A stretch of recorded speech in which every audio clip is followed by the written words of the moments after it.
It's FTLIVE, and I'm actually sad. This is the last day for us in Vegas.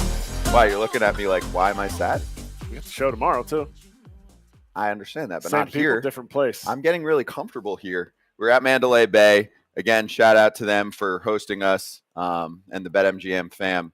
We are right next to the sports book here. We're technically inside the sports book, but I like the studio setup here. It's a great setup. It's great. Great setup. And it's kind of like retractable roof. Like we do have the open air above us. Okay. But Right? we're not going to get rained on. We're not going to get rained on because there's a roof above the non-roof.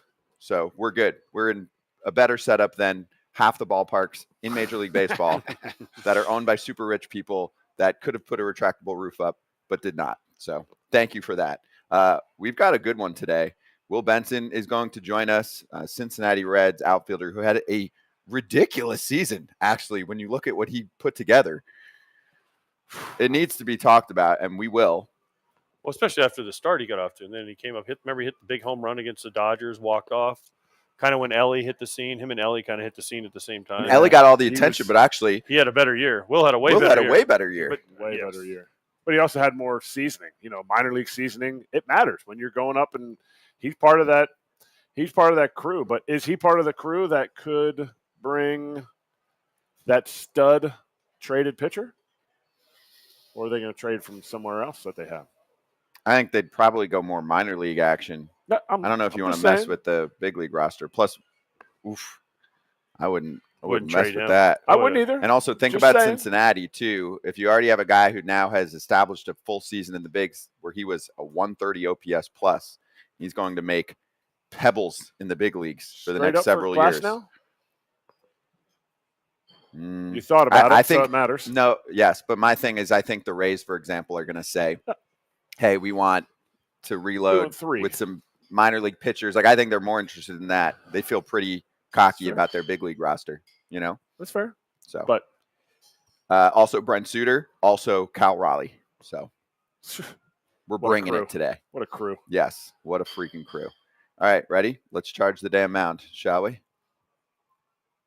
Thoughts on Ken Rosenthal started this, and then follow-ups, obviously, from others. But Jackson Chourio and the potential that he is going to sign a pretty big contract before he ever plays a game in the big leagues. Our boy Kurt Hogue said as recently as last night, momentum was building in the Chourio extension talks, with league sources expressing optimism that a deal targeted around 8 years is working toward completion. It would be a massive move for the Brewers. 8 years. Jackson Chourio is, I would say, a consensus top 2 prospect. I've seen some places put him over Holiday based on the ceiling, but regardless, Jackson Chourio is expected to be a stud in the big leagues. And the Brewers are saying, hey, dude, want to get really rich before you ever play a major league game? Also, that might help us, bring you up to the bigs for day one of the 2024 season. So what do you think? Well, I like for Jackson Chourio as long as it's a fair deal. I hate, though, that teams have they do this for what Scott said, to get, this will entice us to call you up sooner. Like, why does that matter? Why does it matter if you haven't been called? I think the first one I remember is Evan Longoria had this happen, right? And then they called him up, and he went on to obviously have an unbelievable career. But there are some guys who sign deals and they don't work out. I mean, there's the Phillies guy, right? Was it Kingery? Scott right? Kingery didn't. He signed one, and it never had really like a minute in AAA. Never really worked out. I mean, I get it. And if you're a player and somebody comes to you and says, "Here's 8 years, $120 million," and you're 19 years old, I think he is, or 20 years old. You're like, I can't say no to that. It's a lot of money. It's an unbelievable amount of money. And then, 8 years later, he's 28, and he hits the free agent market again. When he can cash in again. Prime. And that's it's almost impossible as a player. Now, you don't want to, because the union will say, don't undersell your value, but the value is, to me, I'm going to get I'm throwing numbers out there, but let's say it's $100 million. Guess what, union? I have $100 million in the bank, bro. Let's say it's $80 million. Let's say it's 8 years, $80 million. Yeah, still. And it's like he's from Maracaibo, Venezuela.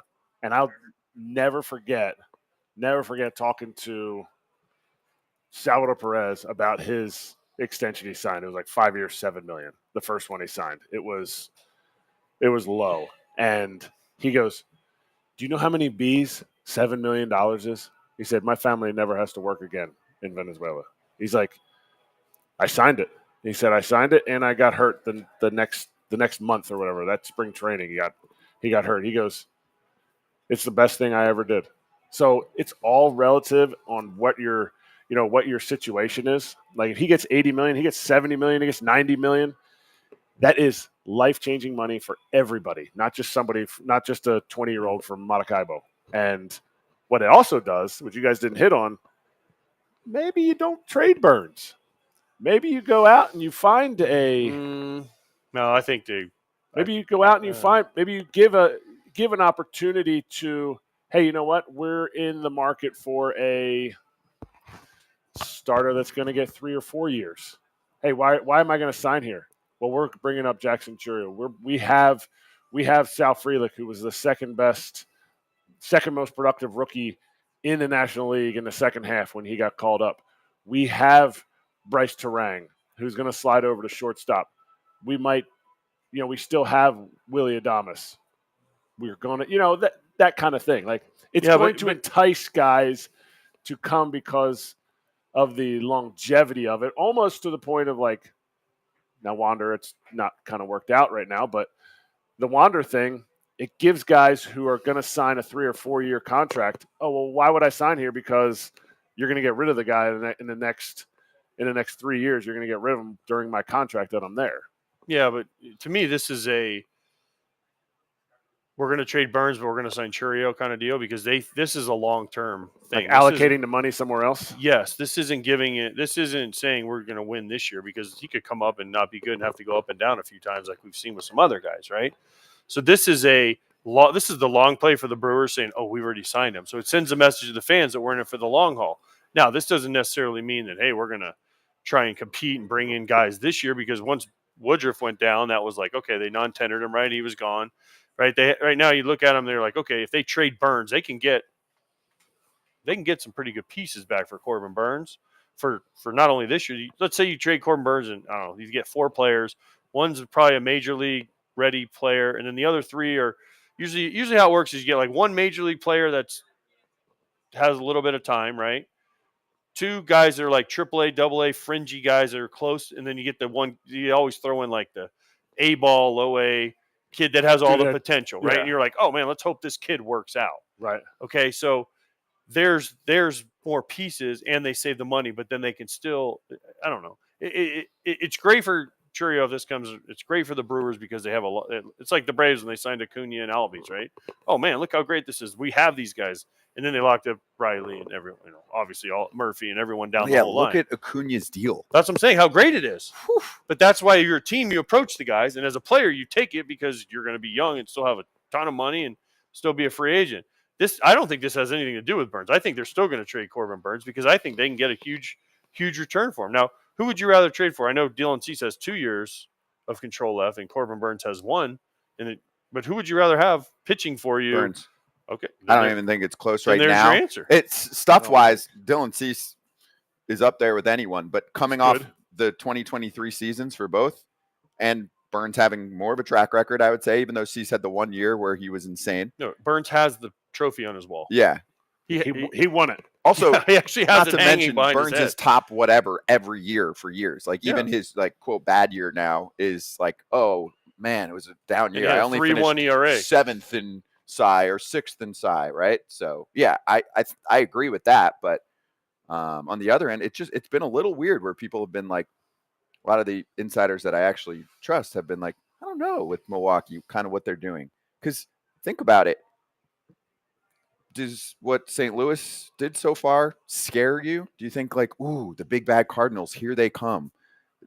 Cincinnati obviously is the team that I like this past season and going into next year, but they have to do some things. And they did do one thing, Emilio Pagan signing for a reliever. Okay, 2-year deal to try and add some pitching. They have a lot more, in my mind, pitching depth to work on with that ball club, but Cubs haven't done anything yet. I'm sure they're going to. Point is, the Brewers won the division. Most of their team is coming back. Big Woo, terrible loss. He didn't pitch a lot. Yeah, he didn't pitch a lot though, and they still won the division. So it's a loss going forward, though. If Jackson Chourio comes up and he is the next Acuna or something like that, right? All of a sudden you have a bat like that, which they've been looking for forever. Who's to say that the Brewers can't win the division this year? And then it's hard for them to be like, oh, we kind of sold 2-3 guys like Adames and Burns for prospects. It's a tough sell, and they don't like to do that. They don't sell. They don't completely break it down. Not in the last 6-7 years. They don't completely break it down. They always have somebody. Yelly, like look into Yelly's numbers. He was awesome. He did really, really low-key awesome for this team last year. Yes, he's getting compared. Burnsy kind of hit on it like when we were talking about Cy Young stuff. They're sitting there going, well, compared to your Cy Young year, it wasn't quite as good. Like Yelly's numbers compared to his MVP year, I get it. But he was the MVP that year. Like Yelly is a solid player. And of these 6 contracts, I'm not going to remember everybody, but Evan White, Jonathan Singleton, Scott Kingery would be the ones that the I can give you all of them if you want. There's like 2 or 3 more, who right? Are the 3 others. So Luis Robert Jr. has the highest ever for not touching the big leagues yet. It was 6 years, $50 million. Plus there were the 2 options which are going to get picked up for him. Eloy Jimenez did that as well. Yep. And then you got the other 3. Okay, those are the 5 players that have signed long-term contracts before ever sniffing the big leagues. And so how many of those worked out in year 1? How many of those worked out overall? Like, would you say Eloy's has worked out? It's 50-50. But also, you have to keep in mind, like, John Singleton signing a $10 million contract, $10 million in Major League Baseball to any baseball team. We're not going to get into it, but there were some other circumstances with that one that came into play. But, but even Scott Kingery, good $24 million shows you what $24 million actually is to big league teams. Nothing. And I'm not saying Scott Kingery is not a good player. I'm saying it didn't work out. Yeah. I'm talking about the actual what that dollar amount actually means. It doesn't mean anything to the teams. And it shows you what that like prospective value is compared to it's like pot equity in poker. Like, you know what? That's fine. I'm good. Go get it. Go hit some dingers. Like, look at what would have happened if Acuna didn't sign his deal. Would they have called him up? He has 5 years, 159 days. Like they kept his service time down so that he wouldn't reach free agency.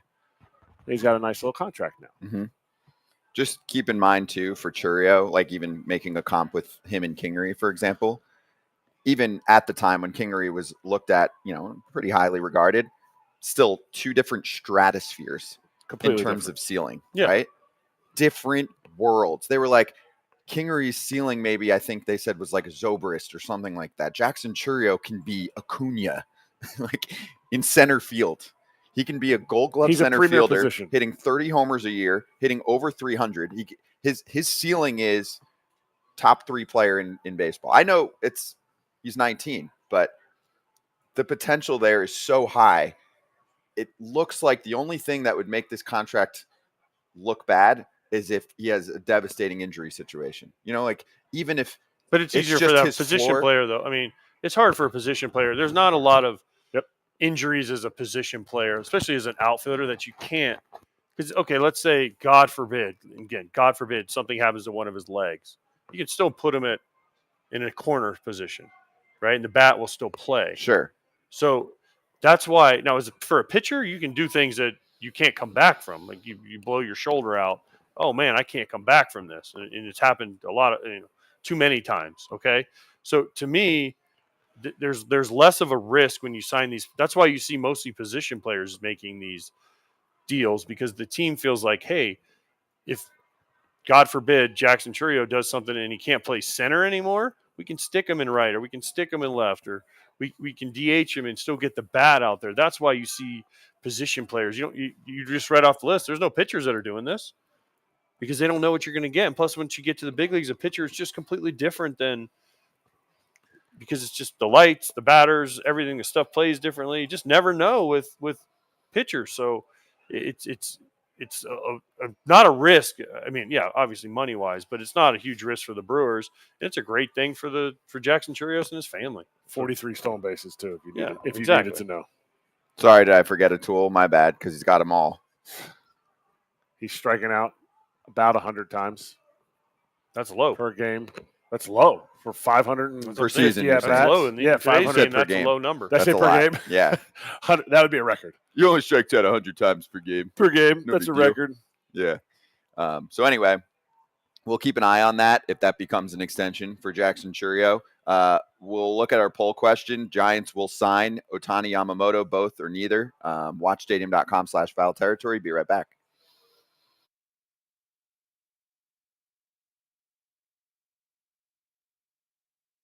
Some blackjack over there. I lost all my chips already. We were playing. Hold on. You were 1-1, dude. You can't complain about losing a little money. Oh yeah. Okay, it's not like you were like Erik Kratz was a 72nd rounder. Like I signed for $300. Dude, you're 1-1. Okay. It still hurts when you lose money. Yeah, like come on, man. He likes winning. Yeah. Sorry. No matter what, it still hurts. But no, I'm hanging out with a lot of these guys over there. Joe Ryan, Vinny Pascantino, Bryce Jarvis, a couple of guys in my agency. So yeah, it's good to see guys. So all Central guys? What's the deal with that? Yeah, I don't know. Yeah. I know what it is. Steel Bar's right there. You should talk to him. Caleb's a good buddy. Yeah. So yeah, us Central guys sticking together. Tough to. I know we get a lot of hate in our division, so we got to stick together. So. we throw shade on your division. Yeah, but we throw shade in a positive way. Here's why. Because we'll go, for example, we just talked about your team, obviously, because you got Maeda. Yep. And we're like, Tigers will win the division next year. That division doesn't need a team that spends 5-6 years rebuilding. Like, in the AL East, it's crazy most years, right? So Baltimore took forever to get to now being a really good team. You don't necessarily have to do that. I know you guys have gone through ups and downs, but what do you think about the squad right now? I think we're in a really good position to take a run at winning the division for sure.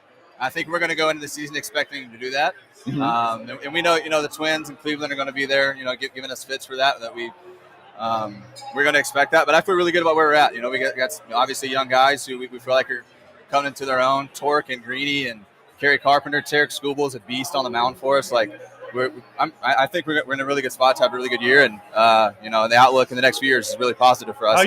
How are you feeling? Good. Yeah, I'm ready to go. And now back to foul territory.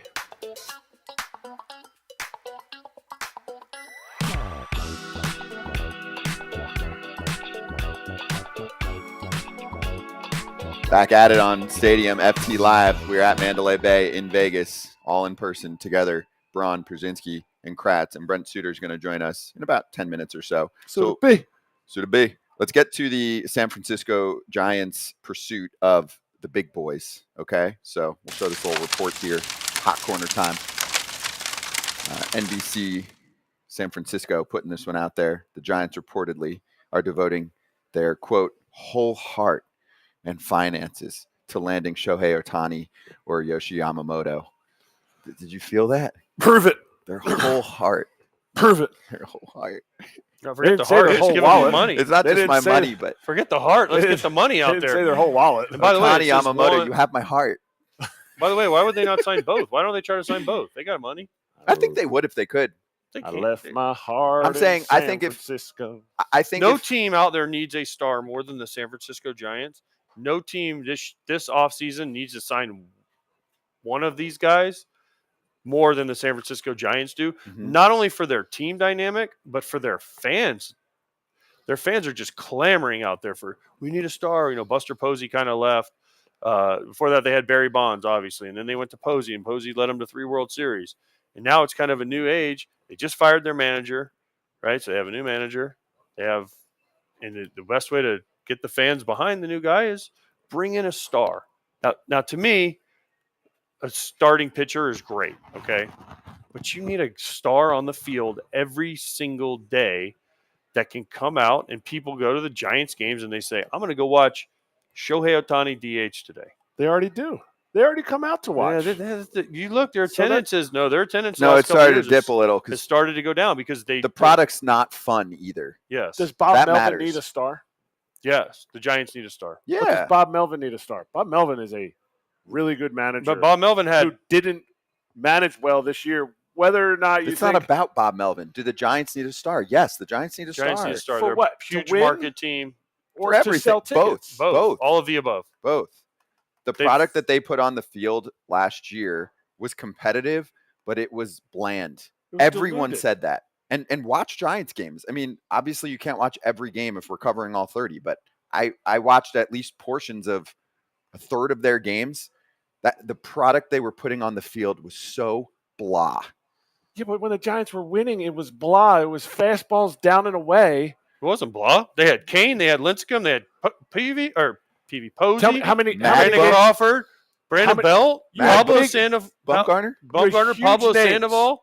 How many times did you ever go to a Giants game and you were like, "Oh man, that was unbelievable! It was 3-2 game, 2-1 it's not game." about the score. It's not about the It's score. not about the score. So what do we need a superstar for? Is why I'm because bringing that people up. want to go watch a star. People, when they turn on their television or they go to a game, they don't just go to a game and say, "Oh man, the Giants are playing." They're like, "Buster Posey's playing today.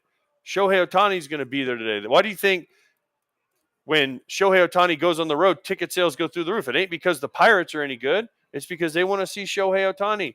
It's about, and it's also a mindset, I feel like, for the Giants and their fans.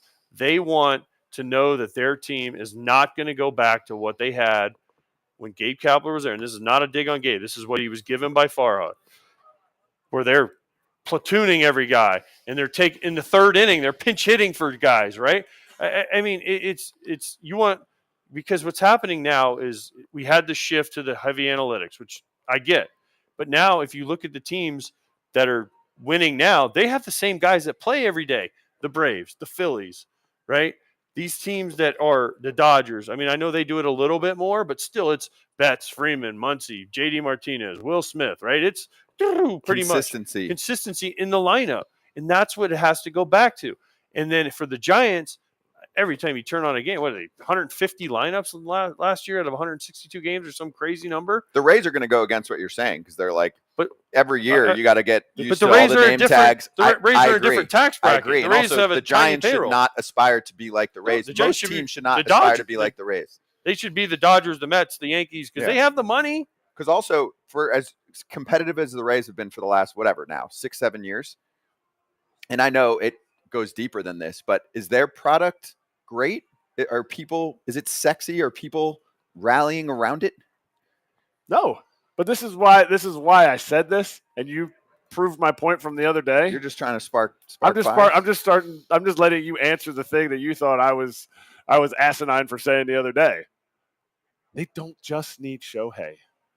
They should be in on Shohei. They should be in on Cody. They should be in on Yamamoto, because you said it. You said Pablo Sandoval, Buster Posey, Madison Bumgarner, Tim Lincecum. It is not just a superstar that's going to get butts in the seats. San Francisco wants winners, and they do not have a team right now that is built to win. And just getting Shohei, in my opinion, is not enough. If you are the Dodgers and you get Shohei, that is enough.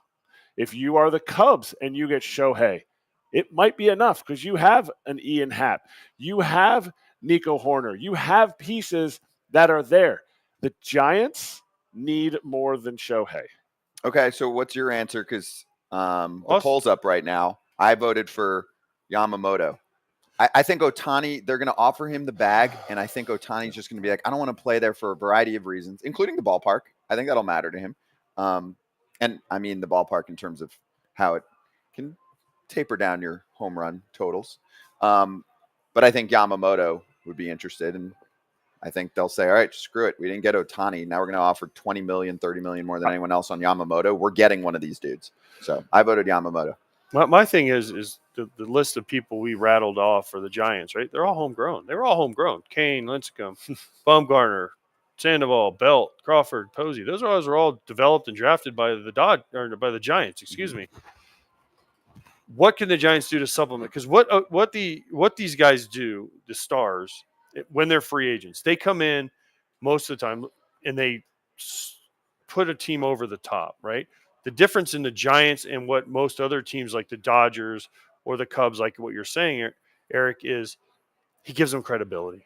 And he gives them credibility to the fans that they're trying. Mm-hmm. And we know that they've come up short with Judge and Correa and some of these other guys. But then the fans are like, well, we let Rodon walk, right, after he had a great year for us. Well, he ended up getting hurt, but you don't know that at the time, right? Yes. We lost Posey. Belt left. Sandoval left. There's a long line. Well, a lot of the core just aged out too. True, but they also let some of them. They also let some of them walk, right? They let Pablo walk. They let Pablo walk. They let Bumgarner walk. It was a good move on all of them. Mm-hmm. But fans look at it and be like, man, we also rewarded some guys and kept them maybe Brandon Crawford longer than we should have. So then they're like, well, where's the next wave of players? And Bailey and some of these other guys. It's coming up. though. Also, Luciano. Matos, That's what Luciano, I'm saying. So the next Kyle wave Harrison. is coming. There's a nice little core being There's developed. a nice wave of guys coming, right? Mhm. So you go to the fans and say, all right, here's the cherry on top, Ohtani. And again, it might not happen. But as a fan of the Giants, and I'm looking at it saying, okay, I'm a fan of the Giants, I want to know my team is, especially because you know how much the Giants are making. Like, let's not, the Giants are making so much money. And on the made so ballpark. much. And made so much money. For So years. this is more of a, like, they put up the bat signal, like, we're coming again for you Dodgers, for the Padres, for that whole division. Like, we're back. Diamondbacks. Diamondbacks. Diamondbacks made the World Series. But we fooled them a couple years ago in 21. We won 106 games, lost to the Dodgers, right? Kind of fooled them with the trick moves and all the platooning and everything. And the last 2 years, they've been blah. Yeah, but also from that season, like all those dudes we just mentioned, like Posey and Crawford, like the guys that were kind of at the end of their career, they all crushed it that year. Like it just perfect stormed for a season. Buster Posey was on the team. I know you're That's big it. on that. I'm big on that. Yeah. My thing is on this poll, if it's Yamamoto, if you're correct, they might have to pay him $270 million. Okay. What happens though? Here's a Who question. cares? It's not my money. What It's not I'm- anyone else's money. I'm They don't just raise saying- ticket prices because they give out big contracts. That is a complete lie for anyone that ever throws that out there. That is not how it works. Tickets are based on supply and demand. It's an algorithm. Just like if you're calling Uber or you're looking for a flight, that's how it works. Has nothing to do with the team payroll. Just for everyone to know. What That is happens? important. What happens if Yamamoto is posted? His posting time comes up. I don't know. Was it 50 days, 45 days, whatever it is since they posted him? About a month. They have to sign, right? Yeah. Okay. Yamamoto's is Jan 4 is the deadline. What happens if Shohei hasn't signed yet? Mm-hmm. Yamamoto posting ends. They don't get Yamamoto. Do the Giants are like, we got to get Shohei, and they just $1 billion. I mean, it's crazy, but do you know what I'm saying? $1 Or billion. what happens if Shohei, because Shohei hasn't decided yet? Or let's say, who knows? Shohei and Yamamoto might be talking behind the scenes and be like, hey, we can help each other out here. Like, collusion? Signing collusion? But Is that collusion? No, I it's don't not know. collusion. But you know what I'm saying? No, Like, you hey, can we sign can kind for of the help boys. each other With the out boys. here a little bit. Yeah. And I think that if let's say, because we don't know anything about when Shohei is going to sign or where he's even looking at. Let's say Shohei signs first with the Dodgers. Then we talked about it yesterday. There was back in the day, there was moves where, the Dodgers, the Red Sox made a move, the Yankees have to make a move, right? Well, the Giants would be like, we got to get Yamamoto. So Yamamoto's market might go from $200 million to $300 million because of that. Yamamoto might be he might be Pong. If anybody remembers the game Pong where it's back and forth here, we got the East Coast and the West Coast, and Yamamoto's just like, bing, boop, oh, no, bing, boom, bing, boom. Yankees and 230, Giants 240. And as it's going up, and can I get a 230, 230, 230, can I get a 330, 330, 330, sold and I mean, hey, Yamamoto, I think, has the most to gain if Shohei signs before his January 4th date. I agree. In a sense, because his market goes. That's what I'm saying. There could be a little bit of, hey, Shohei, if you can make a decision, dude, you're really going to help me out because you're going to open it up for teams that were in. Because a lot of the same teams are in on both these guys, right? Mm-hmm. And there's not very many teams that can sign both. So whoever gets Shohei, they're going to flip that money immediately, probably to Yamamoto, because most teams, like you say, aren't going to go, well, we can sign 5 guys at $10 million for the $50 million. No. Most teams are like, no, we want Shohei, we want Yamamoto. So, yeah, that's what I'm saying. Like, I'm not saying they're talking about this. I don't even know if I'm sure they know each other because they're on WBC together. But what I'm saying is, like, if I'm Yamamoto, I'm calling Shohei and be like, hey, bro, if you sign early, you can help me out.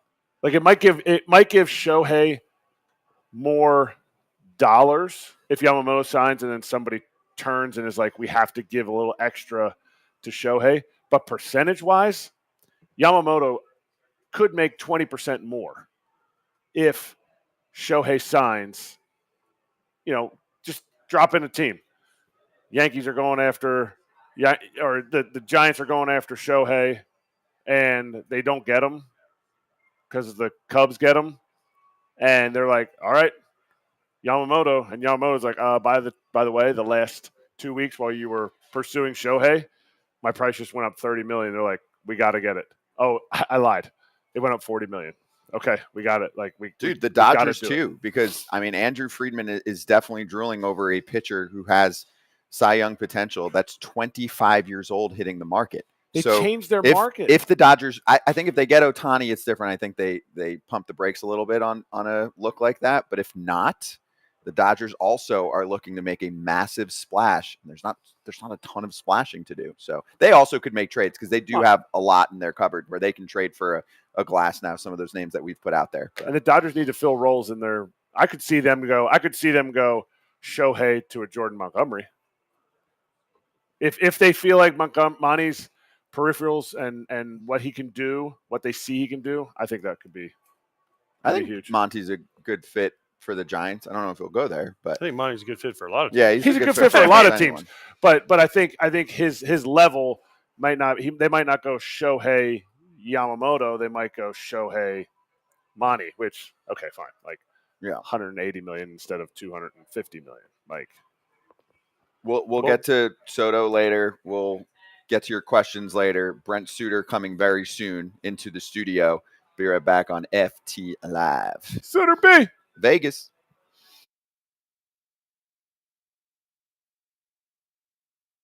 But why does Juan Soto have to be traded, and is he going to end up in New York? Well, why he has to be traded, as I wrote today, basically just do the math. And the math for the Padres is that their payroll is going down. They took out a $50 million loan to meet their expenses at the end of last season, including player payroll, as we reported in The Athletic, and they're not going to be at 240 again. The numbers we've heard are closer to 200. So you're doing that, you're already at 189. Luxury tax, you're already over. You'd be over for the fourth straight year. Now, maybe they're going to do that, but Peter Seidler was the guy driving all this. And he was the one who was so passionate about bringing that World Series title to San Diego and making it happen. I don't know that the people who are succeeding him in the executive positions are as enthusiastic. They are most likely more mindful of the bottom line than Peter Seidler was.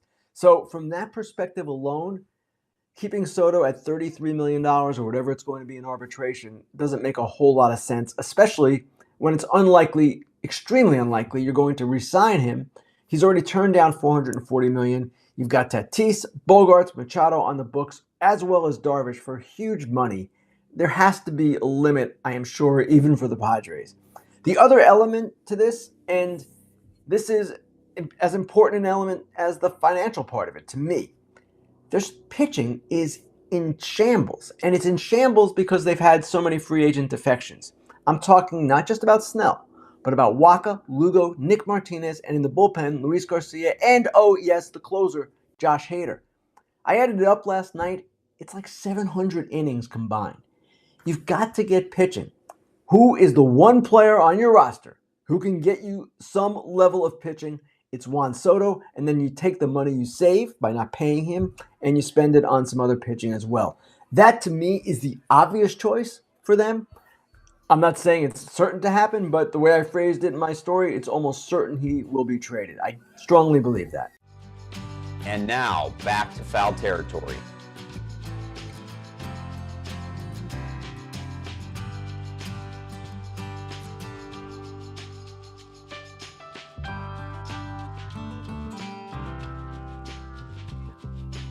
Back on FT Live, our conversation with Brent Suter coming soon, and then also Will Benson, and we'll get to Cal Raleigh later on the show in hour number 2. Quick look at your bonus code on the BetMGM Sportsbook app. It's FOUL, F-O-U-L, very easy to spell. When you download the app for the first time, sign up and deposit at least $10 into your BetMGM Sportsbook account. Place your first wager and receive up to $1,500 back in bonus bets if the bet loses. And if that happens, your bonus bets will be available once your initial wager is settled. Brent Suter is here. We will talk to him in like a minute.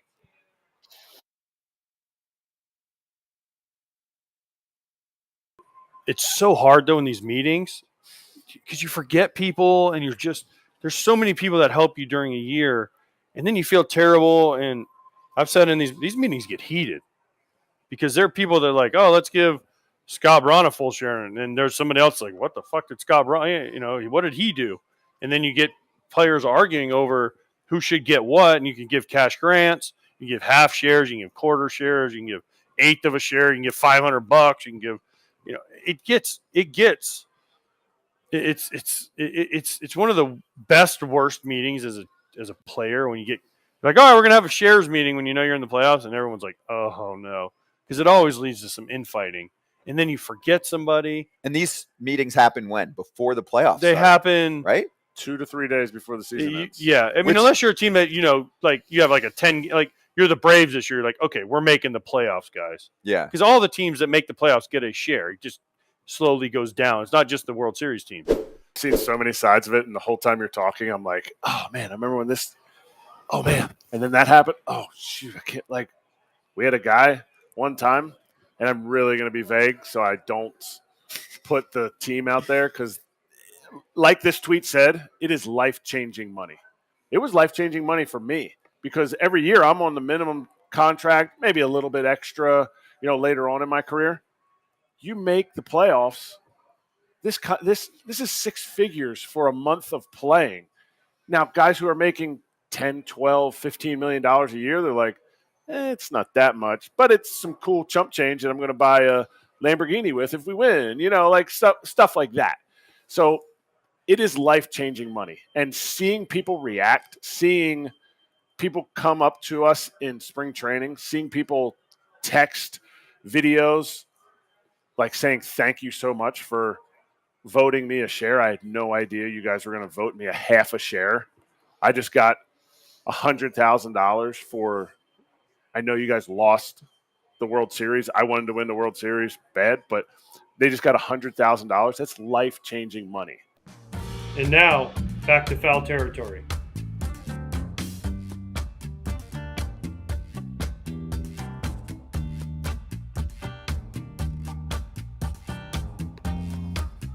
Back on FTLIVE, we're in Vegas at Mandalay Bay. Braun, Pierzynski, and Kratz, and we're delaying Sutor, so stand by on that one. Hang on, Sutor. Yeah, exactly. By the way, I'm just gonna put a bow on the poll. You can still vote for the next 20 minutes or so, but Yamamoto is leading the charge for who the Giants will end up with, and then neither is in second place, which is obviously a very real possibility. Can we light the fire again? It's a little chilly in here. More hot corner at some point. And then we'll get to the other conversation that many of you have been asking about, which is Juan Soto news as they're getting hot. Oh no, we're gonna do spreading rumors. Can we bring spreading rumors up on the playlist, please? I like rumors. I heard his rumor about AJ. Go for it. Now's the time. It's okay. I'll do it later. Okay. How about this one?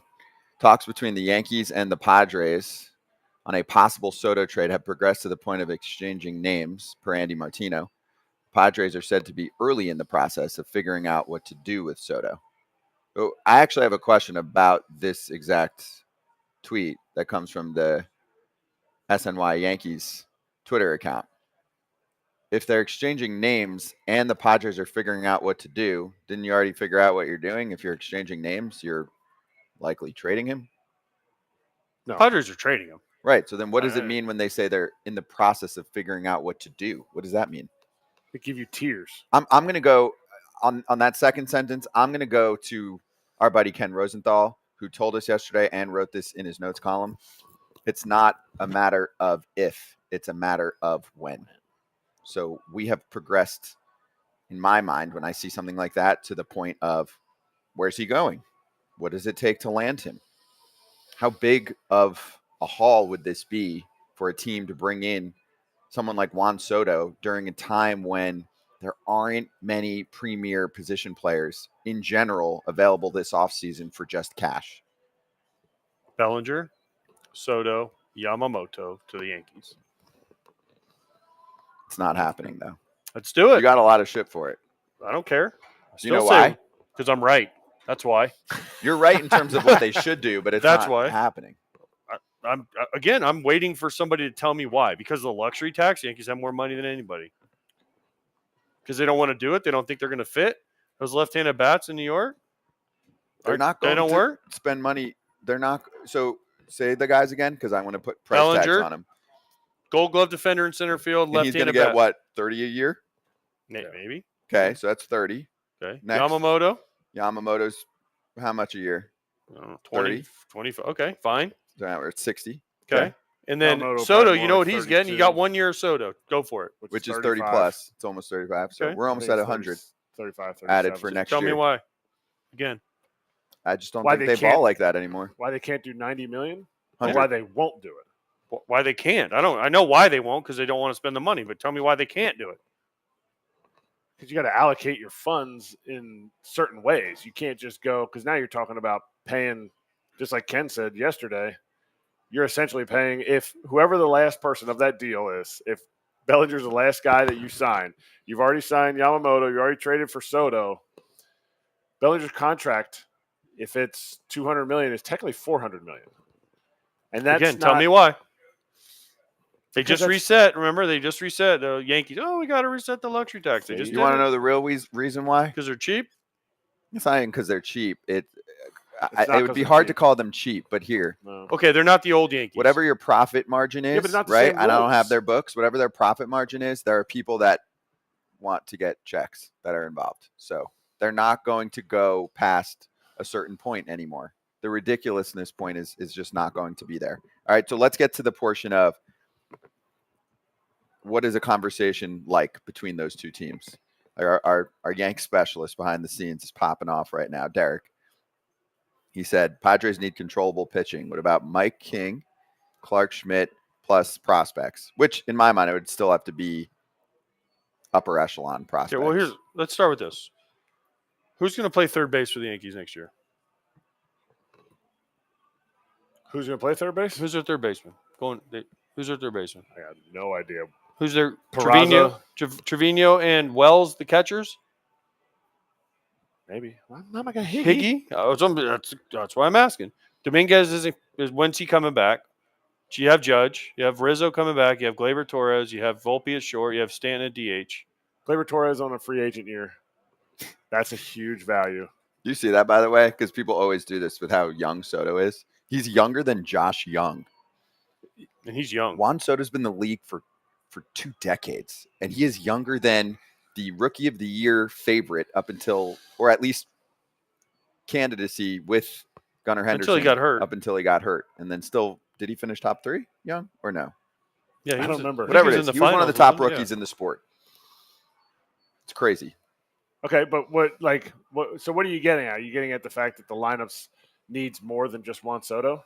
No, I'm just saying they got some holes to possibly fill, the Yankees. By the way, He's- isn't DJ LeMahieu Yeah, the he's third still base there. candidate for them? Yeah. They're not DHing him. Yeah, No. but I mean, He's think got to play. No, Yeah. if He's definitely when gonna he's play. when He's he's going to have healthy, to be their third baseman. then. it's Rizzo. Peraza. Right now, Torres. it's Rizzo, Gleyber, Volpe, LeMahieu. LeMahieu, Peraza involved in that infield mix. Mhm. Peraza, I think, has a really good shot. I think he got the taste of it. I think he comes back, he makes an adjustment. I think he has.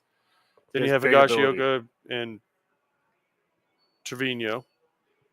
With Yeah. Wells, I guess, go back to AAA. I think Wells will probably go back to AAA just because the value that they in their receiving is huge, and I think Wells their center has fielder? options.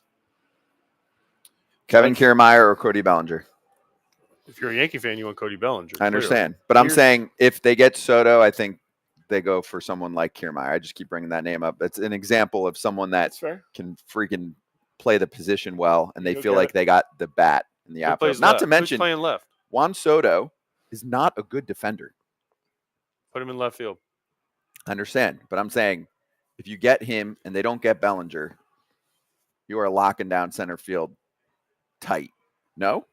You want someone who covers Judgy was playing crazy, center. crazy Yeah, but you ground. don't want to keep running him out at center. You want him to play right. Yeah. He's a better You right want him to play fielder. some He's a center really here good and right there? fielder. Cool. He's a better right fielder He than should he is not center be playing fielder. He's center not a every center day. fielder on a World Series winning team. Not a knock on him at all, but he's just not that profile. I mean, he's a I'm great also outfielder. saying for preservation. Center Also field preservation. crushes your body. Yes, but what I'm saying is, like, if you look at prototypical center fielders on teams that win, right? Like, that's not Aaron Judge isn't that guy, right? Okay. He's a right field. He's a corner guy. You're talking. You got to get a guy that goes absolutely and goes and gets it. at Yes, center. A that's true that's center Kiermaier. fielder. That's Bellinger. They both have proven they can play Gold Glove caliber defense. A true shortstop, a true center fielder are guys that win World Series. I can mess with that. Here's the thing that I don't think every Yankees fan, including Derek, wants Juan Soto to be there.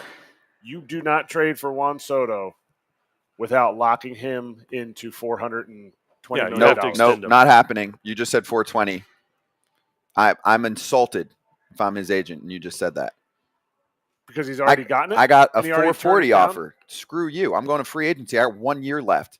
I'm just saying, you have to pay it. I'm younger than rookies. You don't give up Jason Dominguez for Juan Soto Unless you're signing him. unless you're Big signing deal. him. You don't If give you're up. trying to lock me in before I finally get to free agency as one of the youngest bats and premier bats to hit free agency, right, in a long time, it starts with a 5 or screw you. I'm serious. It's insulting if it's in the 4s. Why? I can wait and I can be. I'm just saying, as a Yankees fan, I can look at then Ohtani's it's deal. gotta I be know he's 5. different, but that's what I'm looking at next year. Unless you are willing to say we're trading for Juan Soto and everything that Juan Soto brings, we want that. We want that. That he's not just traded for 1 year. This is not a 1 year rental. He is the next wave of the future for your team. And you got to be okay with that this year because he's going to come and he's signing there. So what's the package then for the Yanks? Because here's my thing. Remember, I went at it a little bit. I mean, friendly debate with Ken. Remember, I would who say was on with me? I said the Padres will get about 75% of the return that they had to send out to the Nationals. Now, obviously, you can't totally put value on prospects, but you understand what I'm saying is that Ken said, I'm pretty off. And then I said, can I at least talk you into half? I understand that it's only for 1 season, and I'm not even assuming the contract extension. My point continues to be you have an opportunity to have a player for 1 season who could be a top 5 hitter in the bigs for you next year. And if you're in a win now mode, then there's not much available. I think it's going to really have to hurt, even though it's just 1 season of a guy. I don't know the list of the top prospects for the Yanks. Spencer Jones is their top prospect right now. Wells, I think Jason Wells would Dominguez. be in there. They're not giving up Dominguez, and he's hurt. No, but I think Austin Wells would be category. in there, the catcher, because the Padres don't really have a catcher. They have Sanchez, and they just DFA'd Aaron Nola.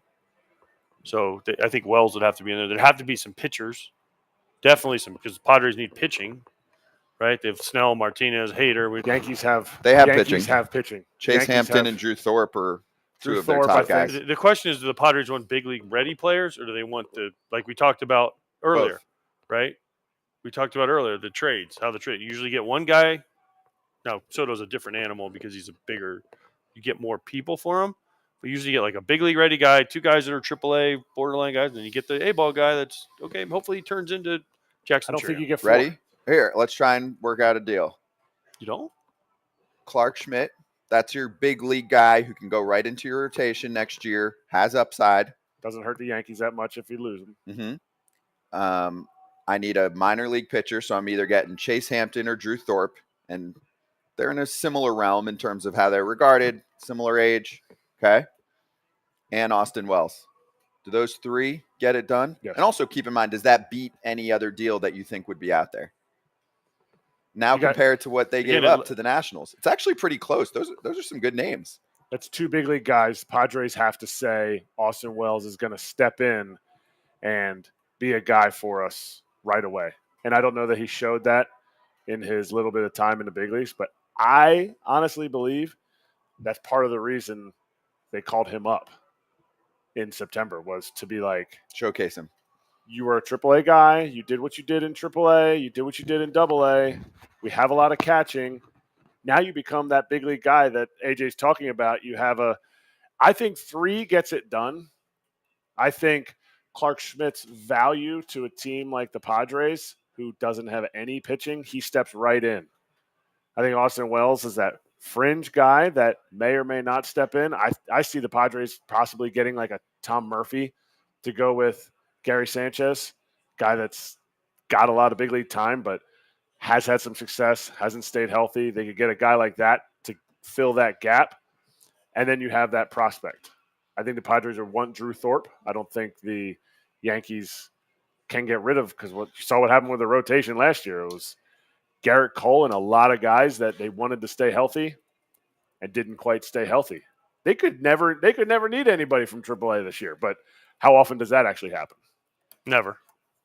So you got to still have your You got to still have your Clark Schmidts and your Michael Kings. Michael King stepped up and was huge for them last year and figured out how to strike out double digits by the end of the season. And that, I don't think you get rid of him. And I just think the prospect haul is going to be less for Soto because if you're throwing big league guys in there, because of how many guys they threw in for the first time that he got traded to the Padres. Well, the difference is he had 3 years of control. He only has 1 year left. So it's going to be way less. I just also want people to keep in mind that as much as the Yankees are going to go hard for Soto, there are other teams in the big leagues that exist, and they will put offers out there because, again, this is an opportunity for a team that's in, I think I can win a championship mode to acquire a player that can put you over the top on offense. Who has the best pitching? We'll get Juan Soto, is my opinion. Who has the best pitching prospects? The different tiers. I just think we should bring up other teams. Is my point. Well, I'm thinking about who are the other teams? I think there are a ton of other teams. Okay, go ahead. Toronto. I can go Toronto if they don't division. get Ohtani. Yeah. Okay. Red Sox. And you have to remember, a team like the Reds aren't going to make this deal because they're not going to give up the prospect capital. Yeah, even if you make, but here's the thing: even if you make this move and you say, "All right, we're keeping it for 1 year," we're not even going to explore an extension with this guy, which would open it up to more teams. Teams don't want to do that because they're going to have to give up. But again, if the Cubs try and get Ohtani or they don't get Bellinger, then they pivot to Soto. Maybe.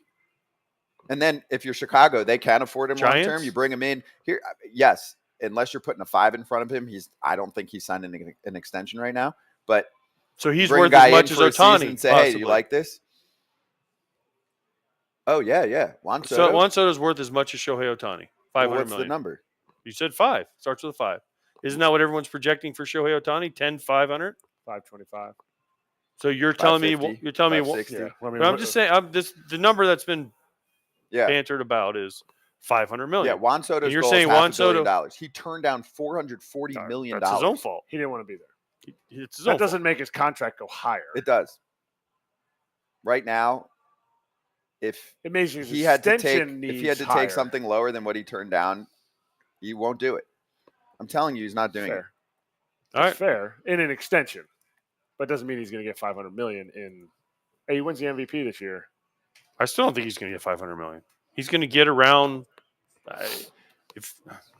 What did I say? You got to keep in mind. How old is he? 25.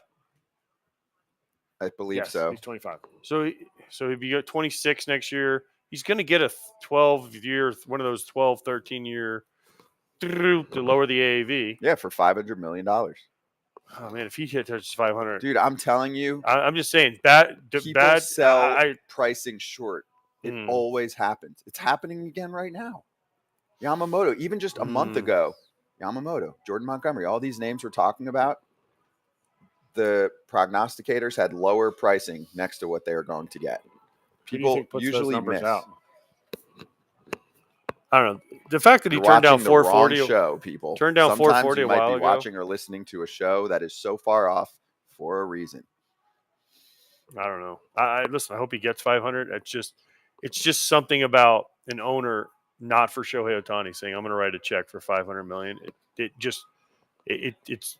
I hope he gets it, but I just don't know that it's going to happen because nobody has ever gone to that point before. To have a Hall of Famer.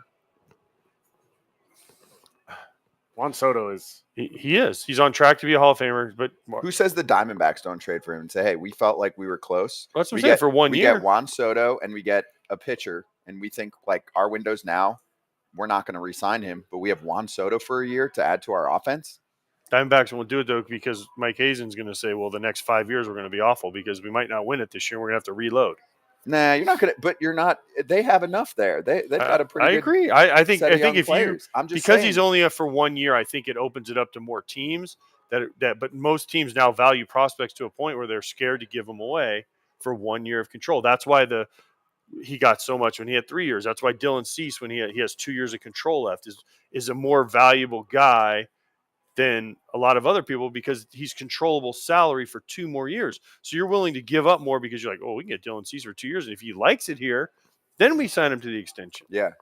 But this is my point with Soto is regardless if the Yankees land him or not, unless they put a 5 in front of him, he's not signing an extension. No right team now. needs him more than the Yankees. Okay, so if they get him or if they don't get him, we're still going to fast forward 1 year from now. We're going to be sitting in this studio going, man, the Yankees really need to lock up Soto long term. This is a guy. Either we're going to be saying, what a freaking year he had. What a trade. That worked out really well for them. Now they need to give him the bag. Or we're going to say, this is a guy that they tried to get, and the D-backs came in and swooped him. And now he's on the free agent market. It just costs money. And the Yanks bats still didn't show up enough. This is the guy they got to get. It's got to be $500 million. That's what's going to happen. Whoever he gets traded to stays with the Padres. Not going to happen. All that stuff. This guy is going to do well. As much as AJ was hating on him at the beginning of the season, he's like, oh, he walks. He had a bad second half when the Padres. Bad start to the season. There is so much bold in his 24. He is not 25, played a game when he's 25 yet. He is an elite player to the point where I said at the end of his career, he will be better than Ronald Acuna. Mm-hmm. I'm wrong right now. I get that. Ronald Acuna has an MVP. I'm in a World Series. And a World Soto does too. Oh, you're right. Ronald Acuna didn't play the World Series year. Yeah, we still got one. And Soto was there. We're saying bye on Stadium, and we're going to say hi to Cal Raleigh, Brent Suter, and Will Benson in hour 2 of FT Live on the Foul Territory YouTube channel. We will see you on there. We will be here. We will bring at least 2 of those guests into the studio. See you on there. Real talk on FT Live coming up.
So I can be free. I take the weight on my shoulders. I feel the sky come down on me, and I can't hold it much longer. Gonna let go so I can be free. Yeah, yeah. Oh, yeah. Yeah, yeah. What's up?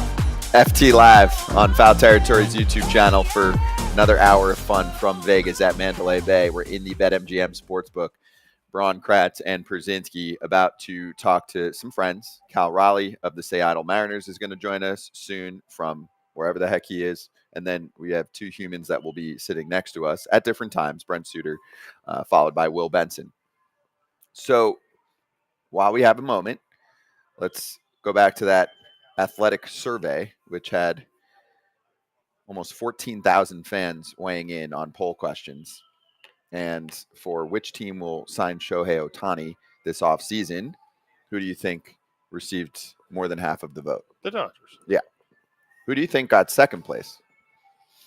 Now, this was taken, I think, like a few weeks ago. So I don't know how closely people are paying attention to every report, or that report might have come out after the fact, but I'm giving it away. Seattle came in second place at 9.1%. San Francisco, there it is, 8.9%. I looked, and that's why I didn't want to say the answer. I was going to say something else because I had already seen it. It's very honorable of you. Then the Cubs, then the Rangers, then the Yankees. Where did you look? I didn't even see this. By the way, I know we've talked a lot of saw it on Yankees the today. rundown. The Yankees are not signing okay. Ohtani for a variety of reasons. So anyone that voted for that, How come you're the made a Mets aren't on mistake. that list? They should be, in my mind, at that 3% where the Yanks are. There's always a chance with Mr. Cohen. Right. And I don't think there's any chance with the Yanks. Okay. I would agree. I can't argue that. They have too many of the type already, DHD. Correct. typees. Just the roster situation alone, I think, is an issue for them. So That's why Yamamoto, Bellinger, and Soto fit better. exactly, precisely. But Seattle's different now. I hope that hits. I hope that hits. That'd be like picking the trifecta in a horse race. If you're a Yankee fan, you hope it hits too. Yeah, good Because luck then with you that. go automatic, top of the Automatic. odds. Definitely. World Series. World Series. I mean, they're always World Favorites. Series or bust, but that I mean, would. favorites. Oh yeah. Because they're 750 right now. But Plus you go 750. Cole, Yamamoto, healthy Rodon. Pretty good 1, 2, 3. Right? You go Soto in left, Bellinger in center, Judge, Rizzo, healthy Rizzo, Gleyber Torres. You can hit Anthony Volpe ninth. Stanton, DH. Stanton D. I don't know. What are the Rangers going to do this offseason? Celebrate, They just won a World Series. Celebrate their World Series. Get Get a confetti rating out of their hair. They have one on aggression. They have one on loading up starting pitching. What do they need? So They you're need thinking they need bullpen. Okay. I think They go Hader get makes a Hader. ton of sense They there. go get Hader. Oh man. Hader That would be awesome. in so many ways. I think Hader would love it.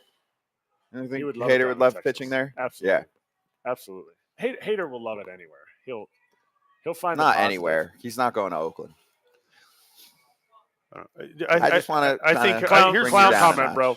Here's the worry I have about them, the Rangers and their bullpen, and yes, they did win the World Series and they won it, but will Chris Young and the rest of that front office staff get fooled by the last month of Spores, Leclerc? No.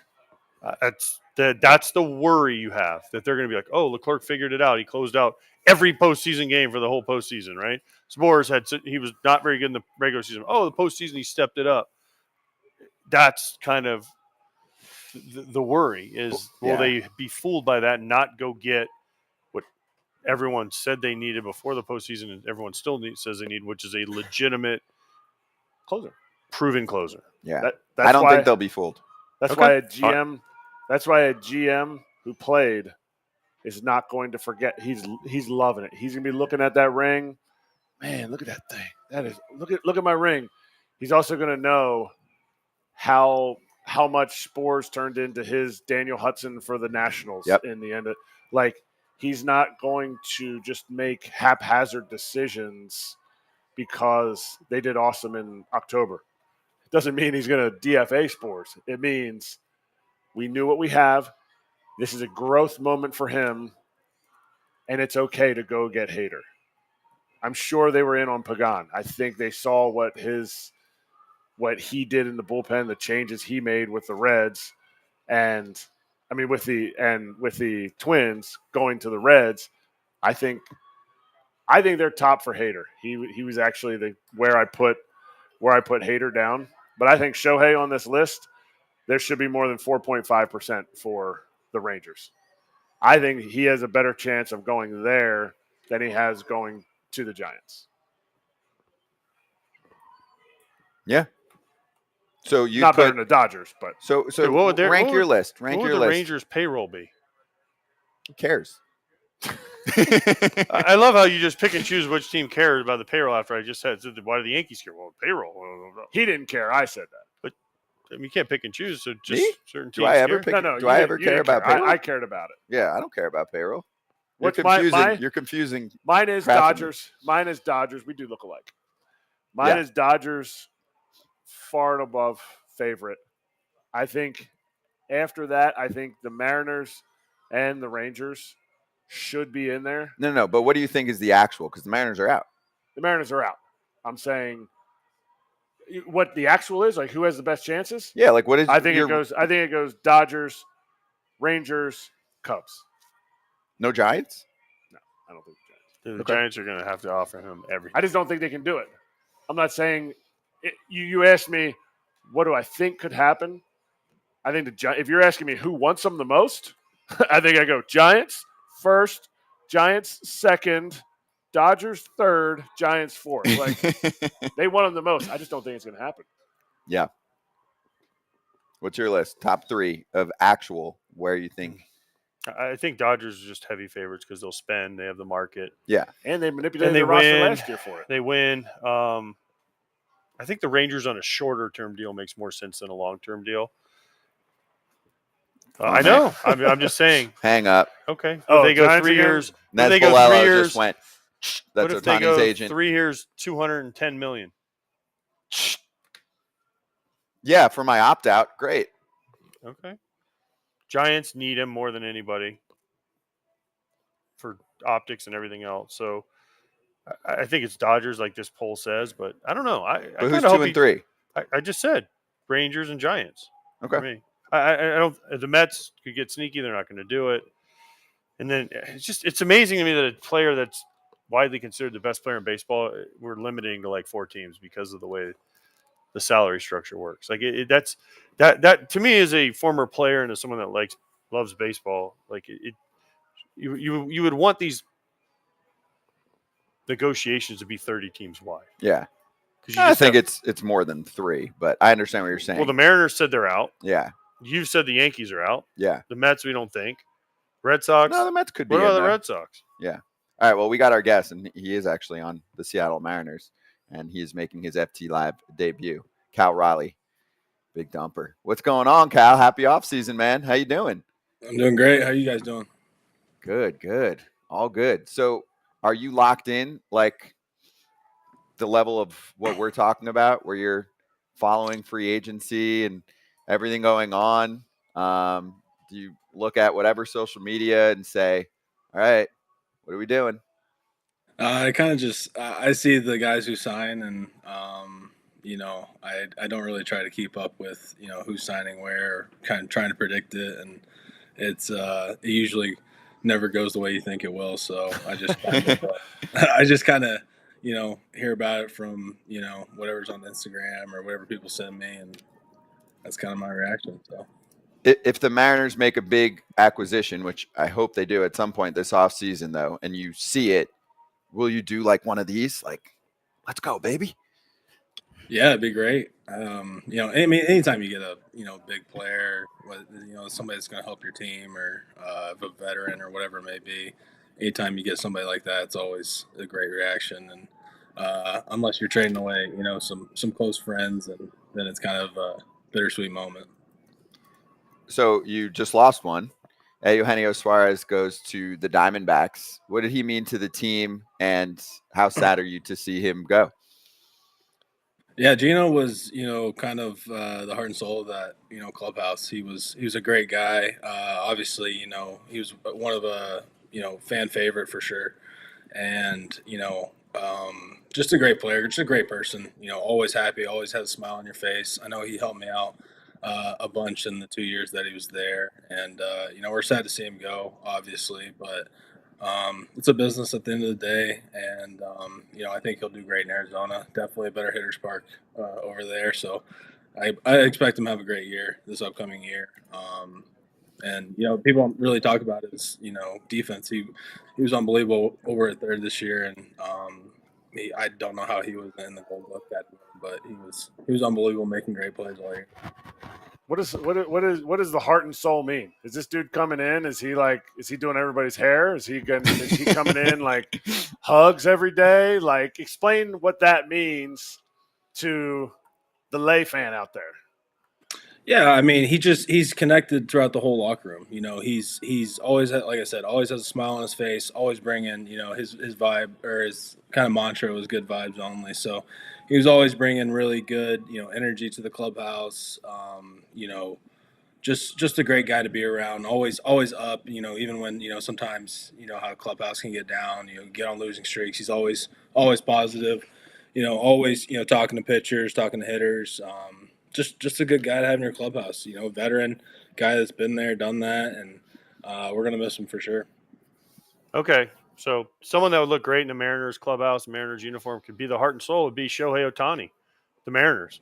There's reports out there the Mariners are out. Explain that to me, because there's a huge Asian community in Seattle. You guys have money. It's close to Japan. You slide right into that lineup, hit third or fourth, hit 40 to 50. And you can protect him. Yeah, you could be his protection. Be Shohei's protection. I mean, it just seems like it'd be a pretty good fit up there in the Pacific Northwest.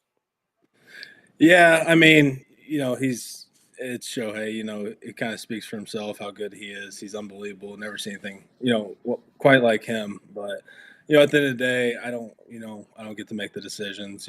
My job is to go out there and play as hard as I can for 162. And I think if you ask anybody, everybody would be like, yes, we want Shohei for sure. And you saw this year at the All-Star game how cool it was when guys were chanting his name, telling him to come to Seattle. And you've heard rumors that he's been in Seattle in the off seasons and he loves it there. So it'd be awesome if he came to Seattle. I would love it. I know our whole team would be jacked up and the whole city would, but that's kind of out of our control. So how do you pitch it to him? I mean, you're always the catcher. People are pitching to you. How do you pitch it to Shohei? Because everybody we have on here this offseason, whether it's writers or we had coaches on, we have bench coaches. How do you pitch to Shohei? What do you say? Like, hey, this is Shohei. This is Big Dumper. The only thing I know in Japanese is how to say, I just farted. So, onara deta. Like that's the only pitch that I know how to say to Shohei. But what do you say? You are the guy. You were the 50-plus homers in the first 2 seasons of your career with the Mariners. How do you pitch it? Are you talking about how I pitch him to come to Seattle?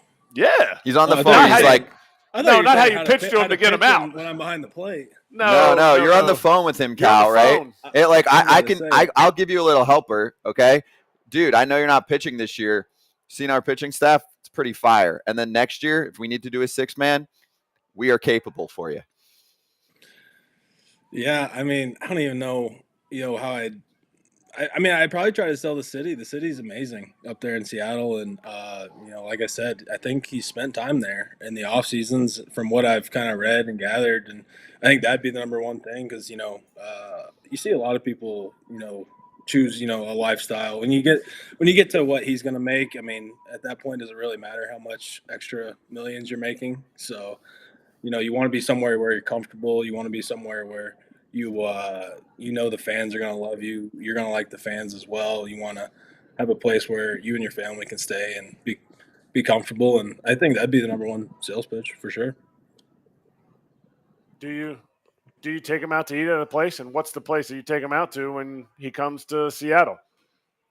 There's a place, when I got called up, Yusei Kikuchi was still with us, and his favorite sushi place was a place called I Love Sushi, and it sounds kind of cheesy.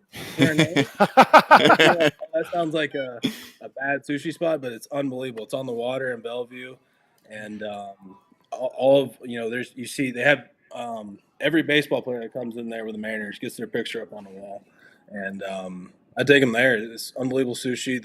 The fish up there in Seattle obviously is unbelievable, and the sushi's a lot better than where I'm from in North Carolina. So it's Prove it. I don't breaking news. Yeah, Seattle has North Carolina beat on sushi. Cal Raleigh. The hot take of the day. That's funny. So is it? I got to ask you this: is it 54% better, or is it more than 54% better? Dude, we're saving you because it's going to get asked for a long time, and it's spring training day 1. You're going to see T-shirts. It's the whole thing. So you guys are going to have to answer for it. Oh yeah, it's been all over on Twitter, and I've got numerous texts this off season, and that's it. I don't really have much. Yeah, I get it. We played. We get it, dude. Listen, Kratz. Well, not Scott. Scott doesn't play. Nope. Scott looks like he played. Yeah, but last night he actually got mistaken. Somebody goes, "Hey, you play right now?" Scott was like, "Oh." He goes, "No, not at all, not at all." Oh, it's not about me. So no, but as a player, listen, we go into the season, and especially the Mariners the last couple of years, and you make the playoffs, and then you just miss it this year, last day of the year. But you're trying to win every game as a player. So to me, the thing that gets me, and again, you can laugh and say no comment, I get it, but I want to win 100% of the games. And to hear the guy that's in the leading your squad and say, well, we're only trying to win a little bit over half of the games. I don't know. That would hurt me as a player because I only got to give 54% of my effort every game to try to, that's the thing. The quote was, I know he says like it was kind of taken. You have to look at the bigger context of the quote. And I get that, But still, man, I want to hear my leader of my team that's making the run for the players say, dude, we're trying to win the World Series. We're trying to win every damn game, because I know when I was playing, I was behind the plate. I was trying to win every inning, every pitch, every game. Not oh, well, we can slide this one and be okay. Like, screw that. Yeah, I mean, like, I don't really have a comment on it as far as, you'd have to ask Jerry about that. That's kind of his. Can you get him it's on kinda- for us? It's Can you get him to come on for us? That's his deal. It's like you said, you're going out every day, and I know every guy in our clubhouse goes out, and we're trying to win 100% of our games, and we're trying to, play as hard as we can, and